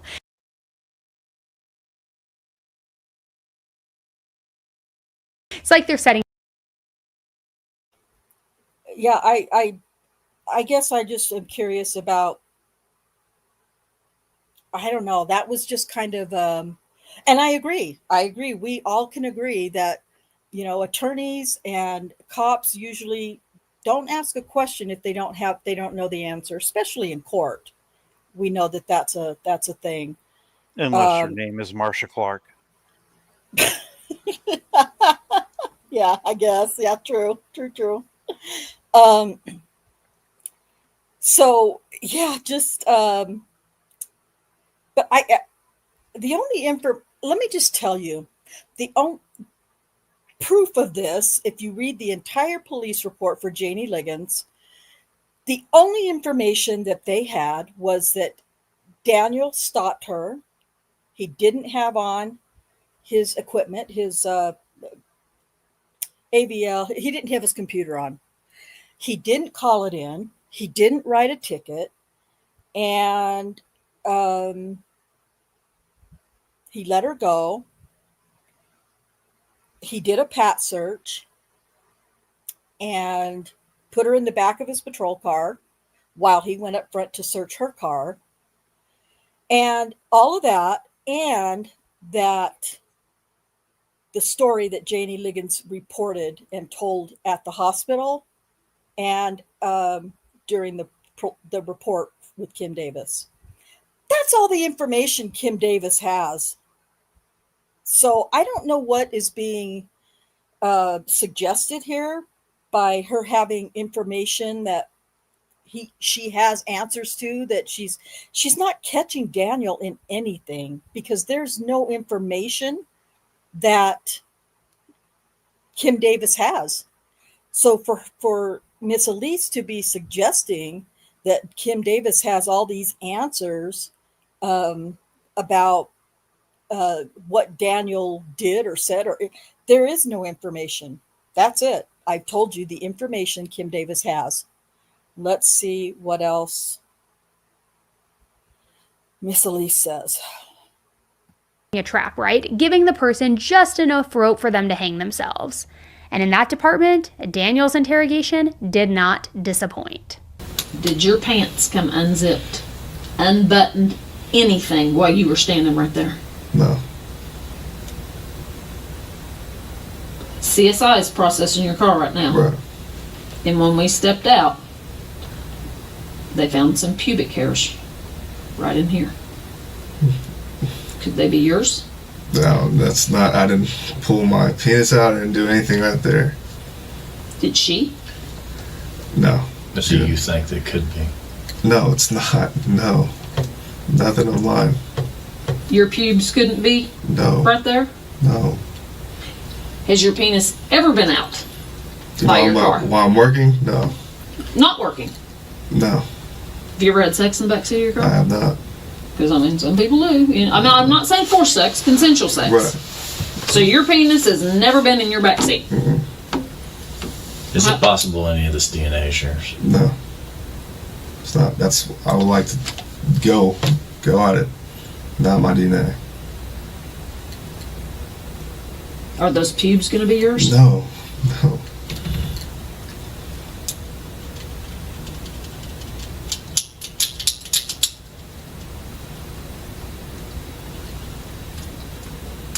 Are you worried about it?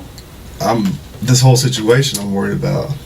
I mean, I've never been here, never been questioned, especially in like a room like this, obviously I'm worried about the whole circumstances of Earlier, station you got to and understand, we kind of see different things, okay? You seemed a little extra worried whenever you talked about seeing her. We talked about seeing her boobies. everything. You sure she just didn't flash you? I can't. She did not flash. I don't want to say I can't recall, but I'm pretty positive she didn't When I flash see me. a pair of titties, She went like this, but nothing as far as I'm going like crazy looking. Lifting the shirt. No. How far did she lift it? When she lifted it up first, when I patted her down, she was like right here to like stomach line. Did you see her belly? Maybe some fat roll or something. I don't know, but nothing. Right, like but I mean, could you see skin? Yeah, I saw skin. Yeah. Well, she's older. Were tits hanging down, and you saw the bottom of her tits? I don't know. I don't know. It's dark. I don't know. You like older women? I don't. How old's How's your girl? She's 25. Okay. What's the oldest lady you've slept with? Maybe 29. You ever slept with a black woman? I have. In high school, I have. Okay. Do you have a race that you prefer? I don't. So the longer he talked, the more he contradicted himself, right? He said that he had his flashlight on, that he was pointing right at her chest, but didn't know whether or not he ever saw her skin or her breast because it was dark, and it was like he couldn't remember exactly what even happened.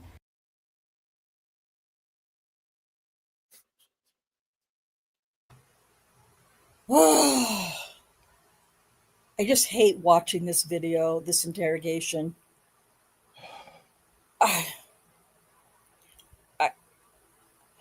It's not that I'm speechless necessarily, but I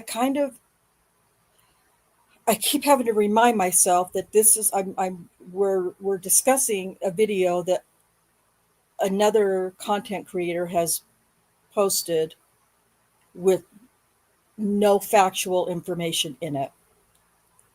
So I'm trying to remember the two. Let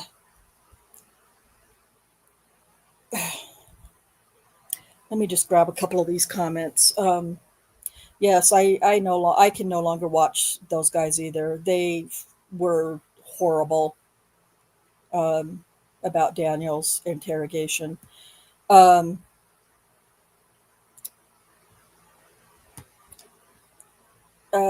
Raphael says, dumb question.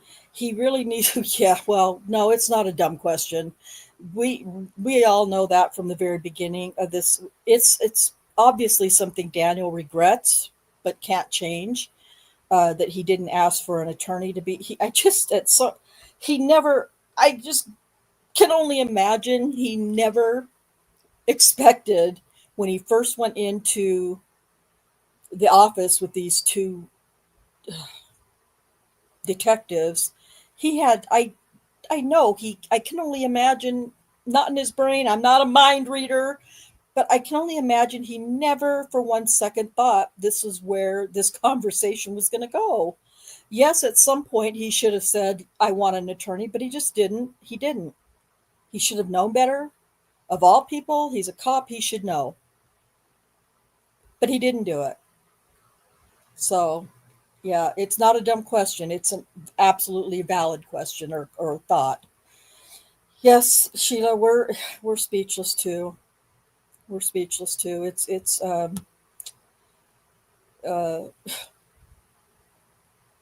It's frustrating as hell. Little Barb, I didn't see you pop into chat. It's great to see you. I'm glad to have you here with us this afternoon. She says, this interrogation pisses me off what they say, and this whack job of a lady who planted, is she from hell? We don't know where she's from, but yeah, it pisses us off too. And I say that, Little Barb, and I know that you know this, it pisses us off because of the years of research we've done into this case, the years, and the information that we've shared with you guys publicly, that anybody can get most of through FOIA. If you really want to put out a video about any case and make a statement about it on your channel, do it. That's what we do. That's what we do our YouTube channels for, most of us, especially in the true crime area. But by God, if you're going to do it, you need to research your shit, or just call it story time. I think, like Liam said earlier about storytelling, because that's what this is. This is her interpretation of information that she's gotten somewhere, but she didn't get it from the sources that would give her the facts. I'll tell you that. So I can't remember this coming up anywhere, but before they interrogated him, did they even mention or give him an opportunity to get a PBA rep?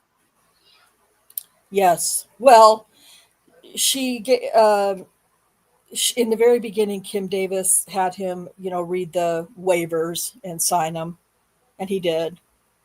Okay, but were those waivers the same waiver they give to anybody? Or did they follow the police policy that says you are allowed to have a PBA rep before any question? That's a good question. As far as I know, it was just the regular Miranda, The standard Miranda waiver. Yeah. Right. Okay. Yeah, that's something I'm going to have to dig into, because I know according to Oklahoma City police policy, they are required to allow you. A lot of departments call them PBA reps, whatever their version of it is in Oklahoma City.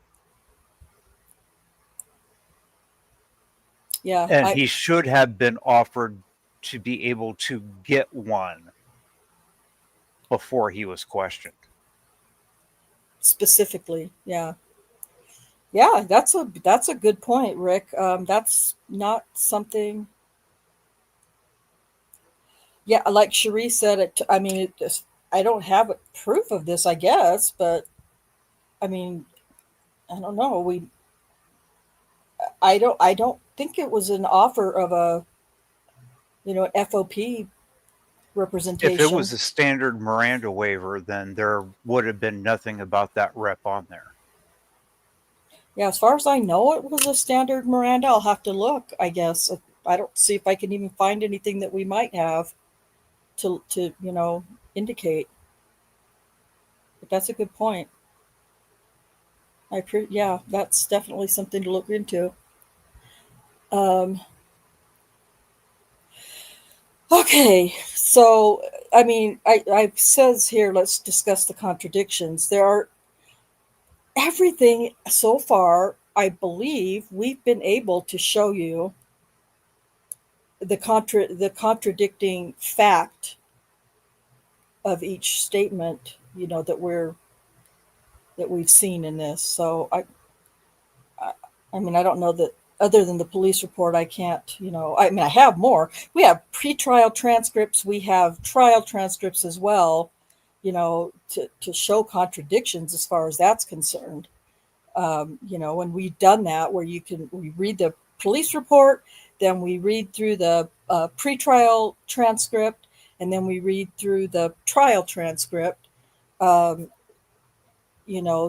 show contradictions. But Well, Elise, Annie Elise said that he started contradicting himself because he said, I couldn't see anything, it was dark. And then he said, oh, I could see skin. And I think what was going on, if anything, is like, Kim kept pushing, well, why would she think that, and maybe, he was trying to, seeing her, a little bit of her belly is different from lifting her shirt all the way up, you know what I'm saying? And also, maybe she thought, such and such, I think that's what was going on. He was just trying to think what would have made her say what she said, Right. Yeah. You know what? Liam just brought up a good point, and I'm just now looking at the time. Because we're almost 2.5 hours, and there's still obviously quite a bit to go through. I think what I'm I hate to do this to everybody, but I think what I will do, I think that's a good idea, to kind of end it right here for now, and perhaps next week come back and finish the rest of it. That will give everybody a chance to watch her video completely, and you know, perhaps get the word out about us trying to show the truth and the facts of what really happened. Other than besides what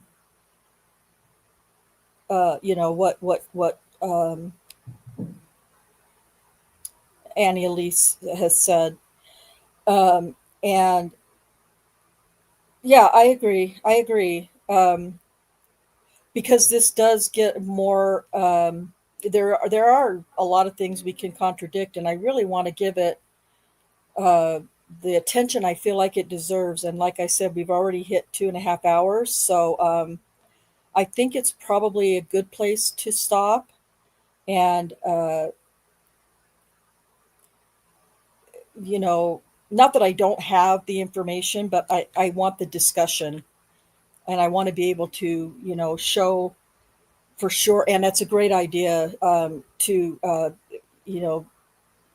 I don't know. I mean, perhaps we can, see what happens, but, email, like you saying, under your scars, email those contradictions to her, to, show, look, what you've done here is a great disservice to this case. I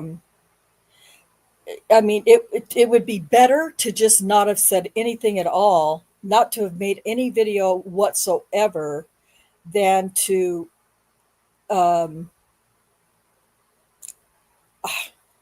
interpret these things for yourself and put it out as fact. I don't know any other way of saying it.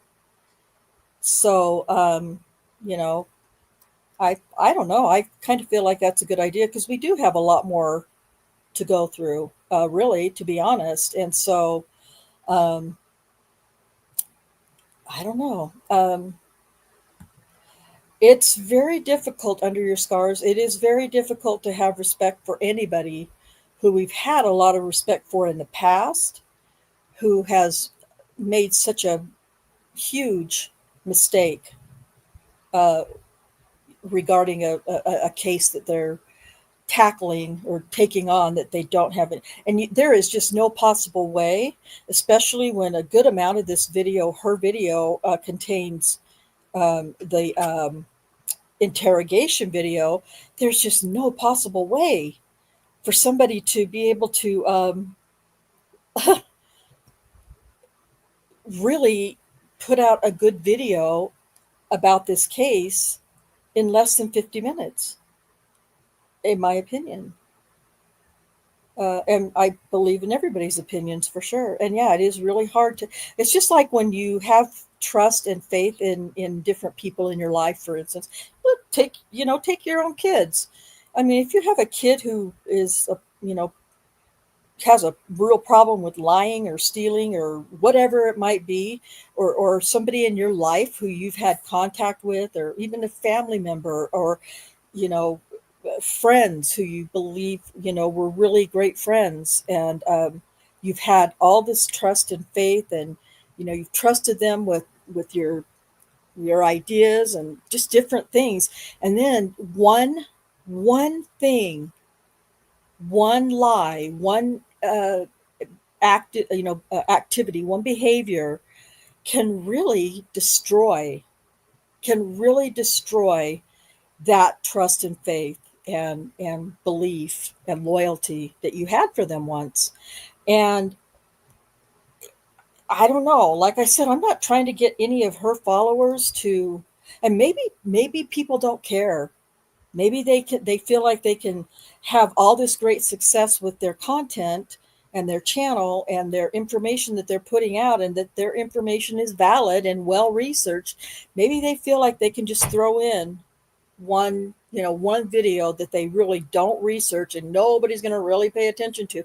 But some of those comments that I read on this video, they just believed it blindly, everything that she said. And, all of the nasty, vile things that, people who believe in his guilt say, that's just spreading a disease. That's just spreading a disease. I And I think it'll don't be, like it. sorry. Go ahead. I think it would be a good test of whether this was just, this video was an outlier, and she usually does good research, and she has a good intent. She has good intentions about this in general, if we send her respect, proof from police reports and stuff of the inaccuracies, and how she accepts it, Yeah, that's true. Like Under Your Scars said as well, send her the information pointing out, the mistakes, or the contradictions or the inaccuracies, whatever you want to call it. Um, you know, it's definitely worth it to me, for sure. And I know that Under Your Scars has already done it. Um, and so, and I think Sheila mentioned earlier in the chat, we should all email her. I don't want her to feel like we're attacking her or we're being disrespectful, although it's very difficult to be cordial with this much inaccuracy. I can't think of a better word. So, do it politely. Yeah, it absolutely. And I've been trying to do this whole entire rebuttal video politely, but the more we just stop and discuss and try to bring the truth, it gets more difficult. Keep the rage inside. Sometimes I reach a point where that becomes impossible, and then I just have to try to be fake, which is not my way to be fake. It's so hard for me to just not tell it like it is and be honest about things. I'm not trying to say I'm this, what, blah, blah, blah, but to try to, be fake is not something that I'm good at. I'll see, we can see how to handle it, in the future. But I do think that's a good idea to pause here, and come up with the really detailed list of the contradictions. And if that means even pulling out, going through clips that we've done of trial transcript readings or whatever it means, to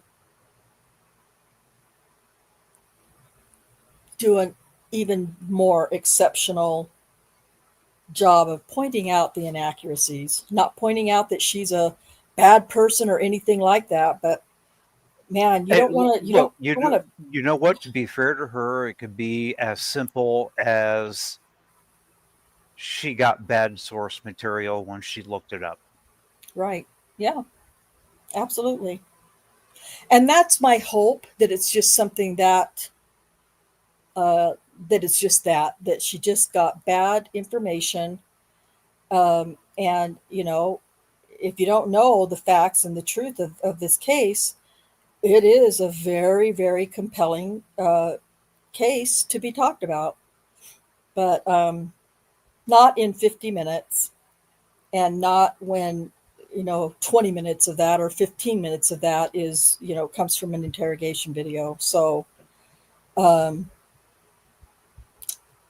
I think I don't know how you feel about it, Rick and Cherie, about postponing the rest of this and coming back next week with more information, like from transcripts and things like that. But I feel like I that's think where I that's want a to. good idea. Yeah. Yeah, that's kind of what I want to I do. do So, okay, all right. I think we're all in agreement, and I think that everybody in the chat, or most people in the chat, agrees with that. So I think that's where we're going to end this. Now it'll become part 1 and part 2, and so we'll we'll plan for that accordingly for next week. Just real quick again, let me take this off, get us up there.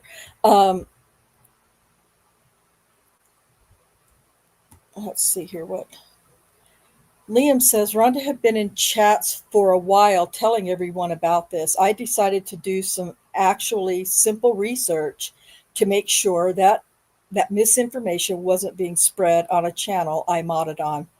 Oh, and here you are. Yeah. Oh, you know what? Liam has done a lot of his own research. When Liam says something in the chat about this case, you can rest assured he hasn't been on, researching or anything like that with us. He's done his own research. So, you know, uh, that's, that says a lot that he's here modding and helping with facts and stuff as well. Um, Raphael 707, I hope you do come back next week. I don't know if you're subbed to the channel or not. If you're not, please subscribe. And, talk about this. If it's something you're interested in or that's, piqued your curiosity a little bit, spread this, share the video, spread the information, share, wherever you do social media. Because I wish I could have the reach on my channel to share the truth about Daniel's case that she has on her channel.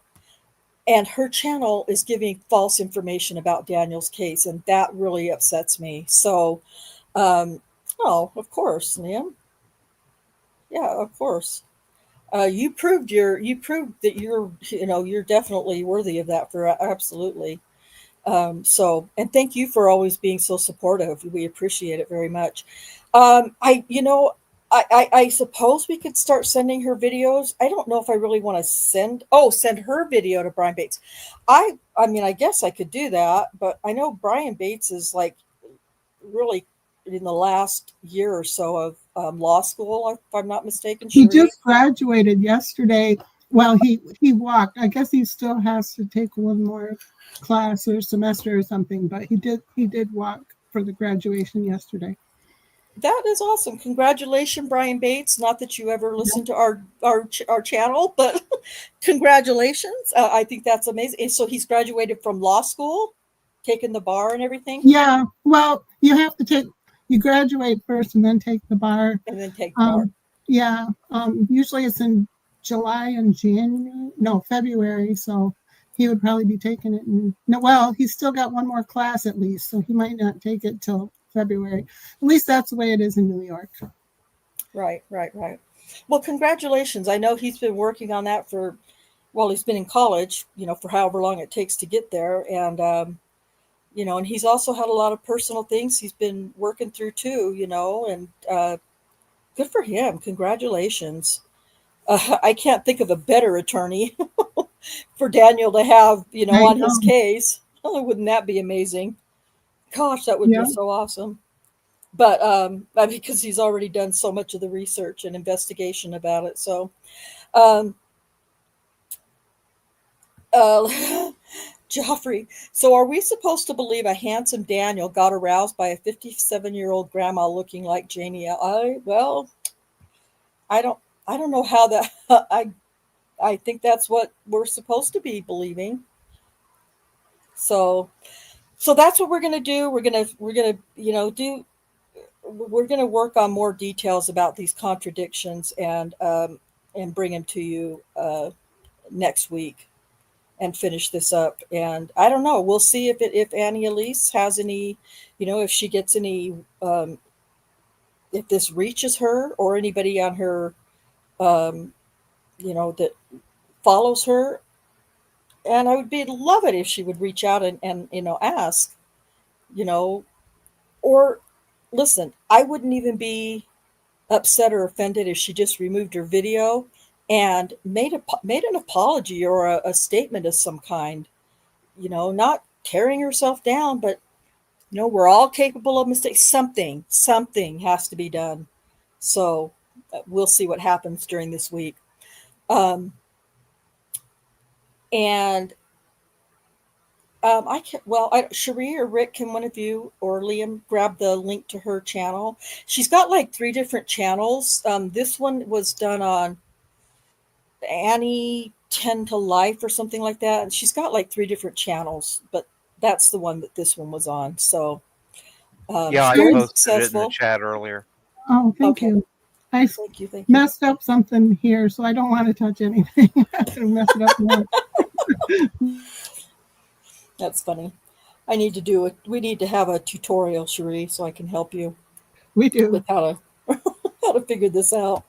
And then, and definitely, I do want to. Somebody had asked me quite a while ago if they told me they wanted my opinion on the Karen Reed trial, and that was several weeks ago. And like I said in the beginning, I had planned on doing a Karen Reed, you know, even though it's not the topic that we cover normally on this channel, but it could possibly be a wrongful conviction case. It's definitely a wrongful investigation case. I'll say that much for Yeah, sure. they have that very much in common with this one. Yes, exactly, exactly.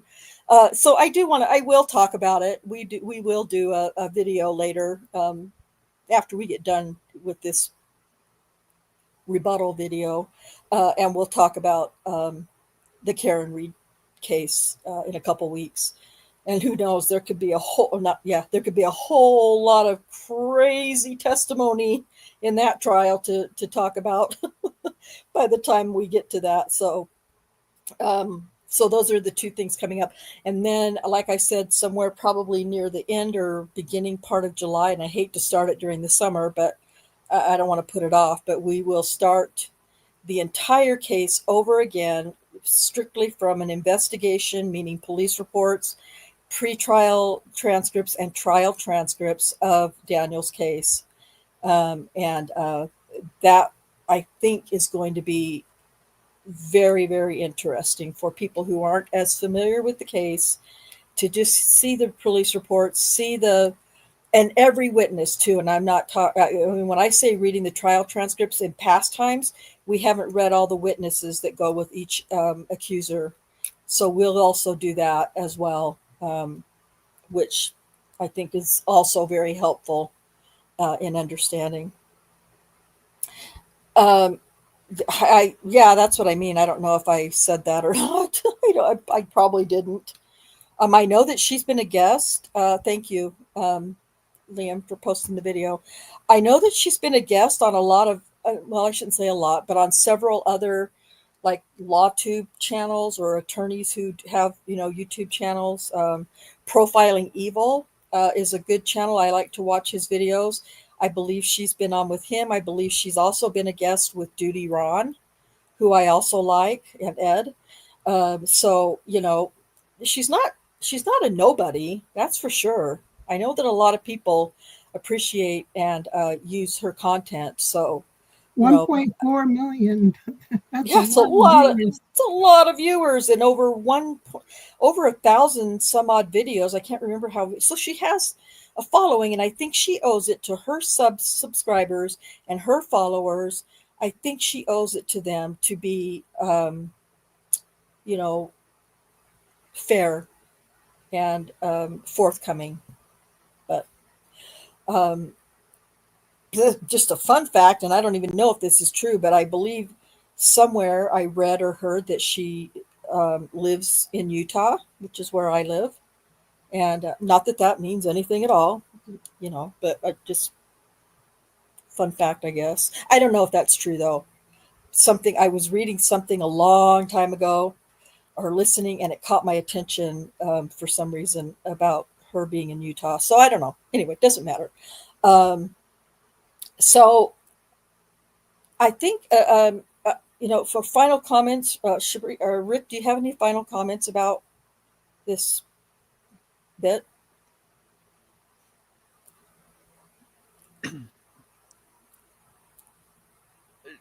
Just yeah, you're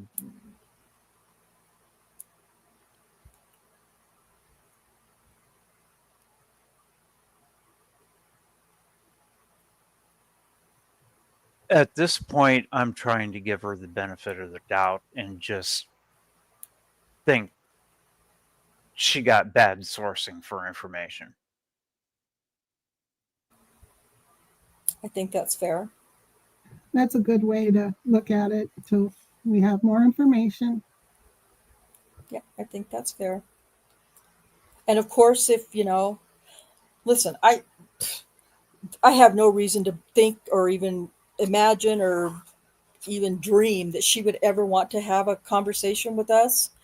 But, if she would, I would love it. I would love to have a conversation and an open dialogue, where nobody's attacking, nobody's being disrespectful. Just, I would be really honored if she would reach out to us and see what information we can share with her to, perhaps repair some of what I believe is damage in that video. So, um, so again, thank you. First of all, thank you so much, Under Your Scars, for sharing the video with me a few weeks ago. And those of you who commented in that video, RP Games, I know he commented and mentioned our channel, linked our channel. I believe Under Your Scars, I know Under Your Scars mentioned our channel. I possibly even linked our channel in the comments. And a lot of the comments, if you don't do anything else with the video, with the link that I think Liam shared, just read the comments, because there are a lot of people who just, take everything she says for the gospel truth. And then there are a lot of other comments in there that are like, no, I respect you. I've been, I followed you. I subbed you, blah, blah, blah, blah, blah, for years and years, whatever. But you're wrong on this one. There were a lot of comments like that too. And I really appreciated that. So to everybody who may have made a comment, if you go to that video and leave a comment, now that we've talked about part of it now, please be respectful to her. Give facts if you want to do that we have, but be respectful if you do comment. Not that she's going to read it, because I don't think she's really reading thousands of comments, but regardless, we want to be professional, all of us, as much as we can be. And like Rick said, giving her the benefit of the doubt. So, that's the most fair thing to do. And so I hope that we can, count on everybody to do that as well. I know we can. I know you guys are good people, so I'm not worried about that. Just a friendly reminder. All right, Cherie, any final comments that you might have on this chat we've been having? I think it's a very good idea that we're doing this, and looking forward to doing some more next week. Okay, all right, sounds good. All right, well, listen, everyone, thank you so much for joining us this afternoon. Check out the video that Annie Elise did. Leave her a comment if you choose. And leave your own comments on this video, which is also very helpful and very much appreciated. And share this video with others so that we can have a bigger reach sharing the facts than what we already have now. So I think with all of that said, I think we're going to go ahead and end for today. Until next week, when we continue this conversation. Peace out.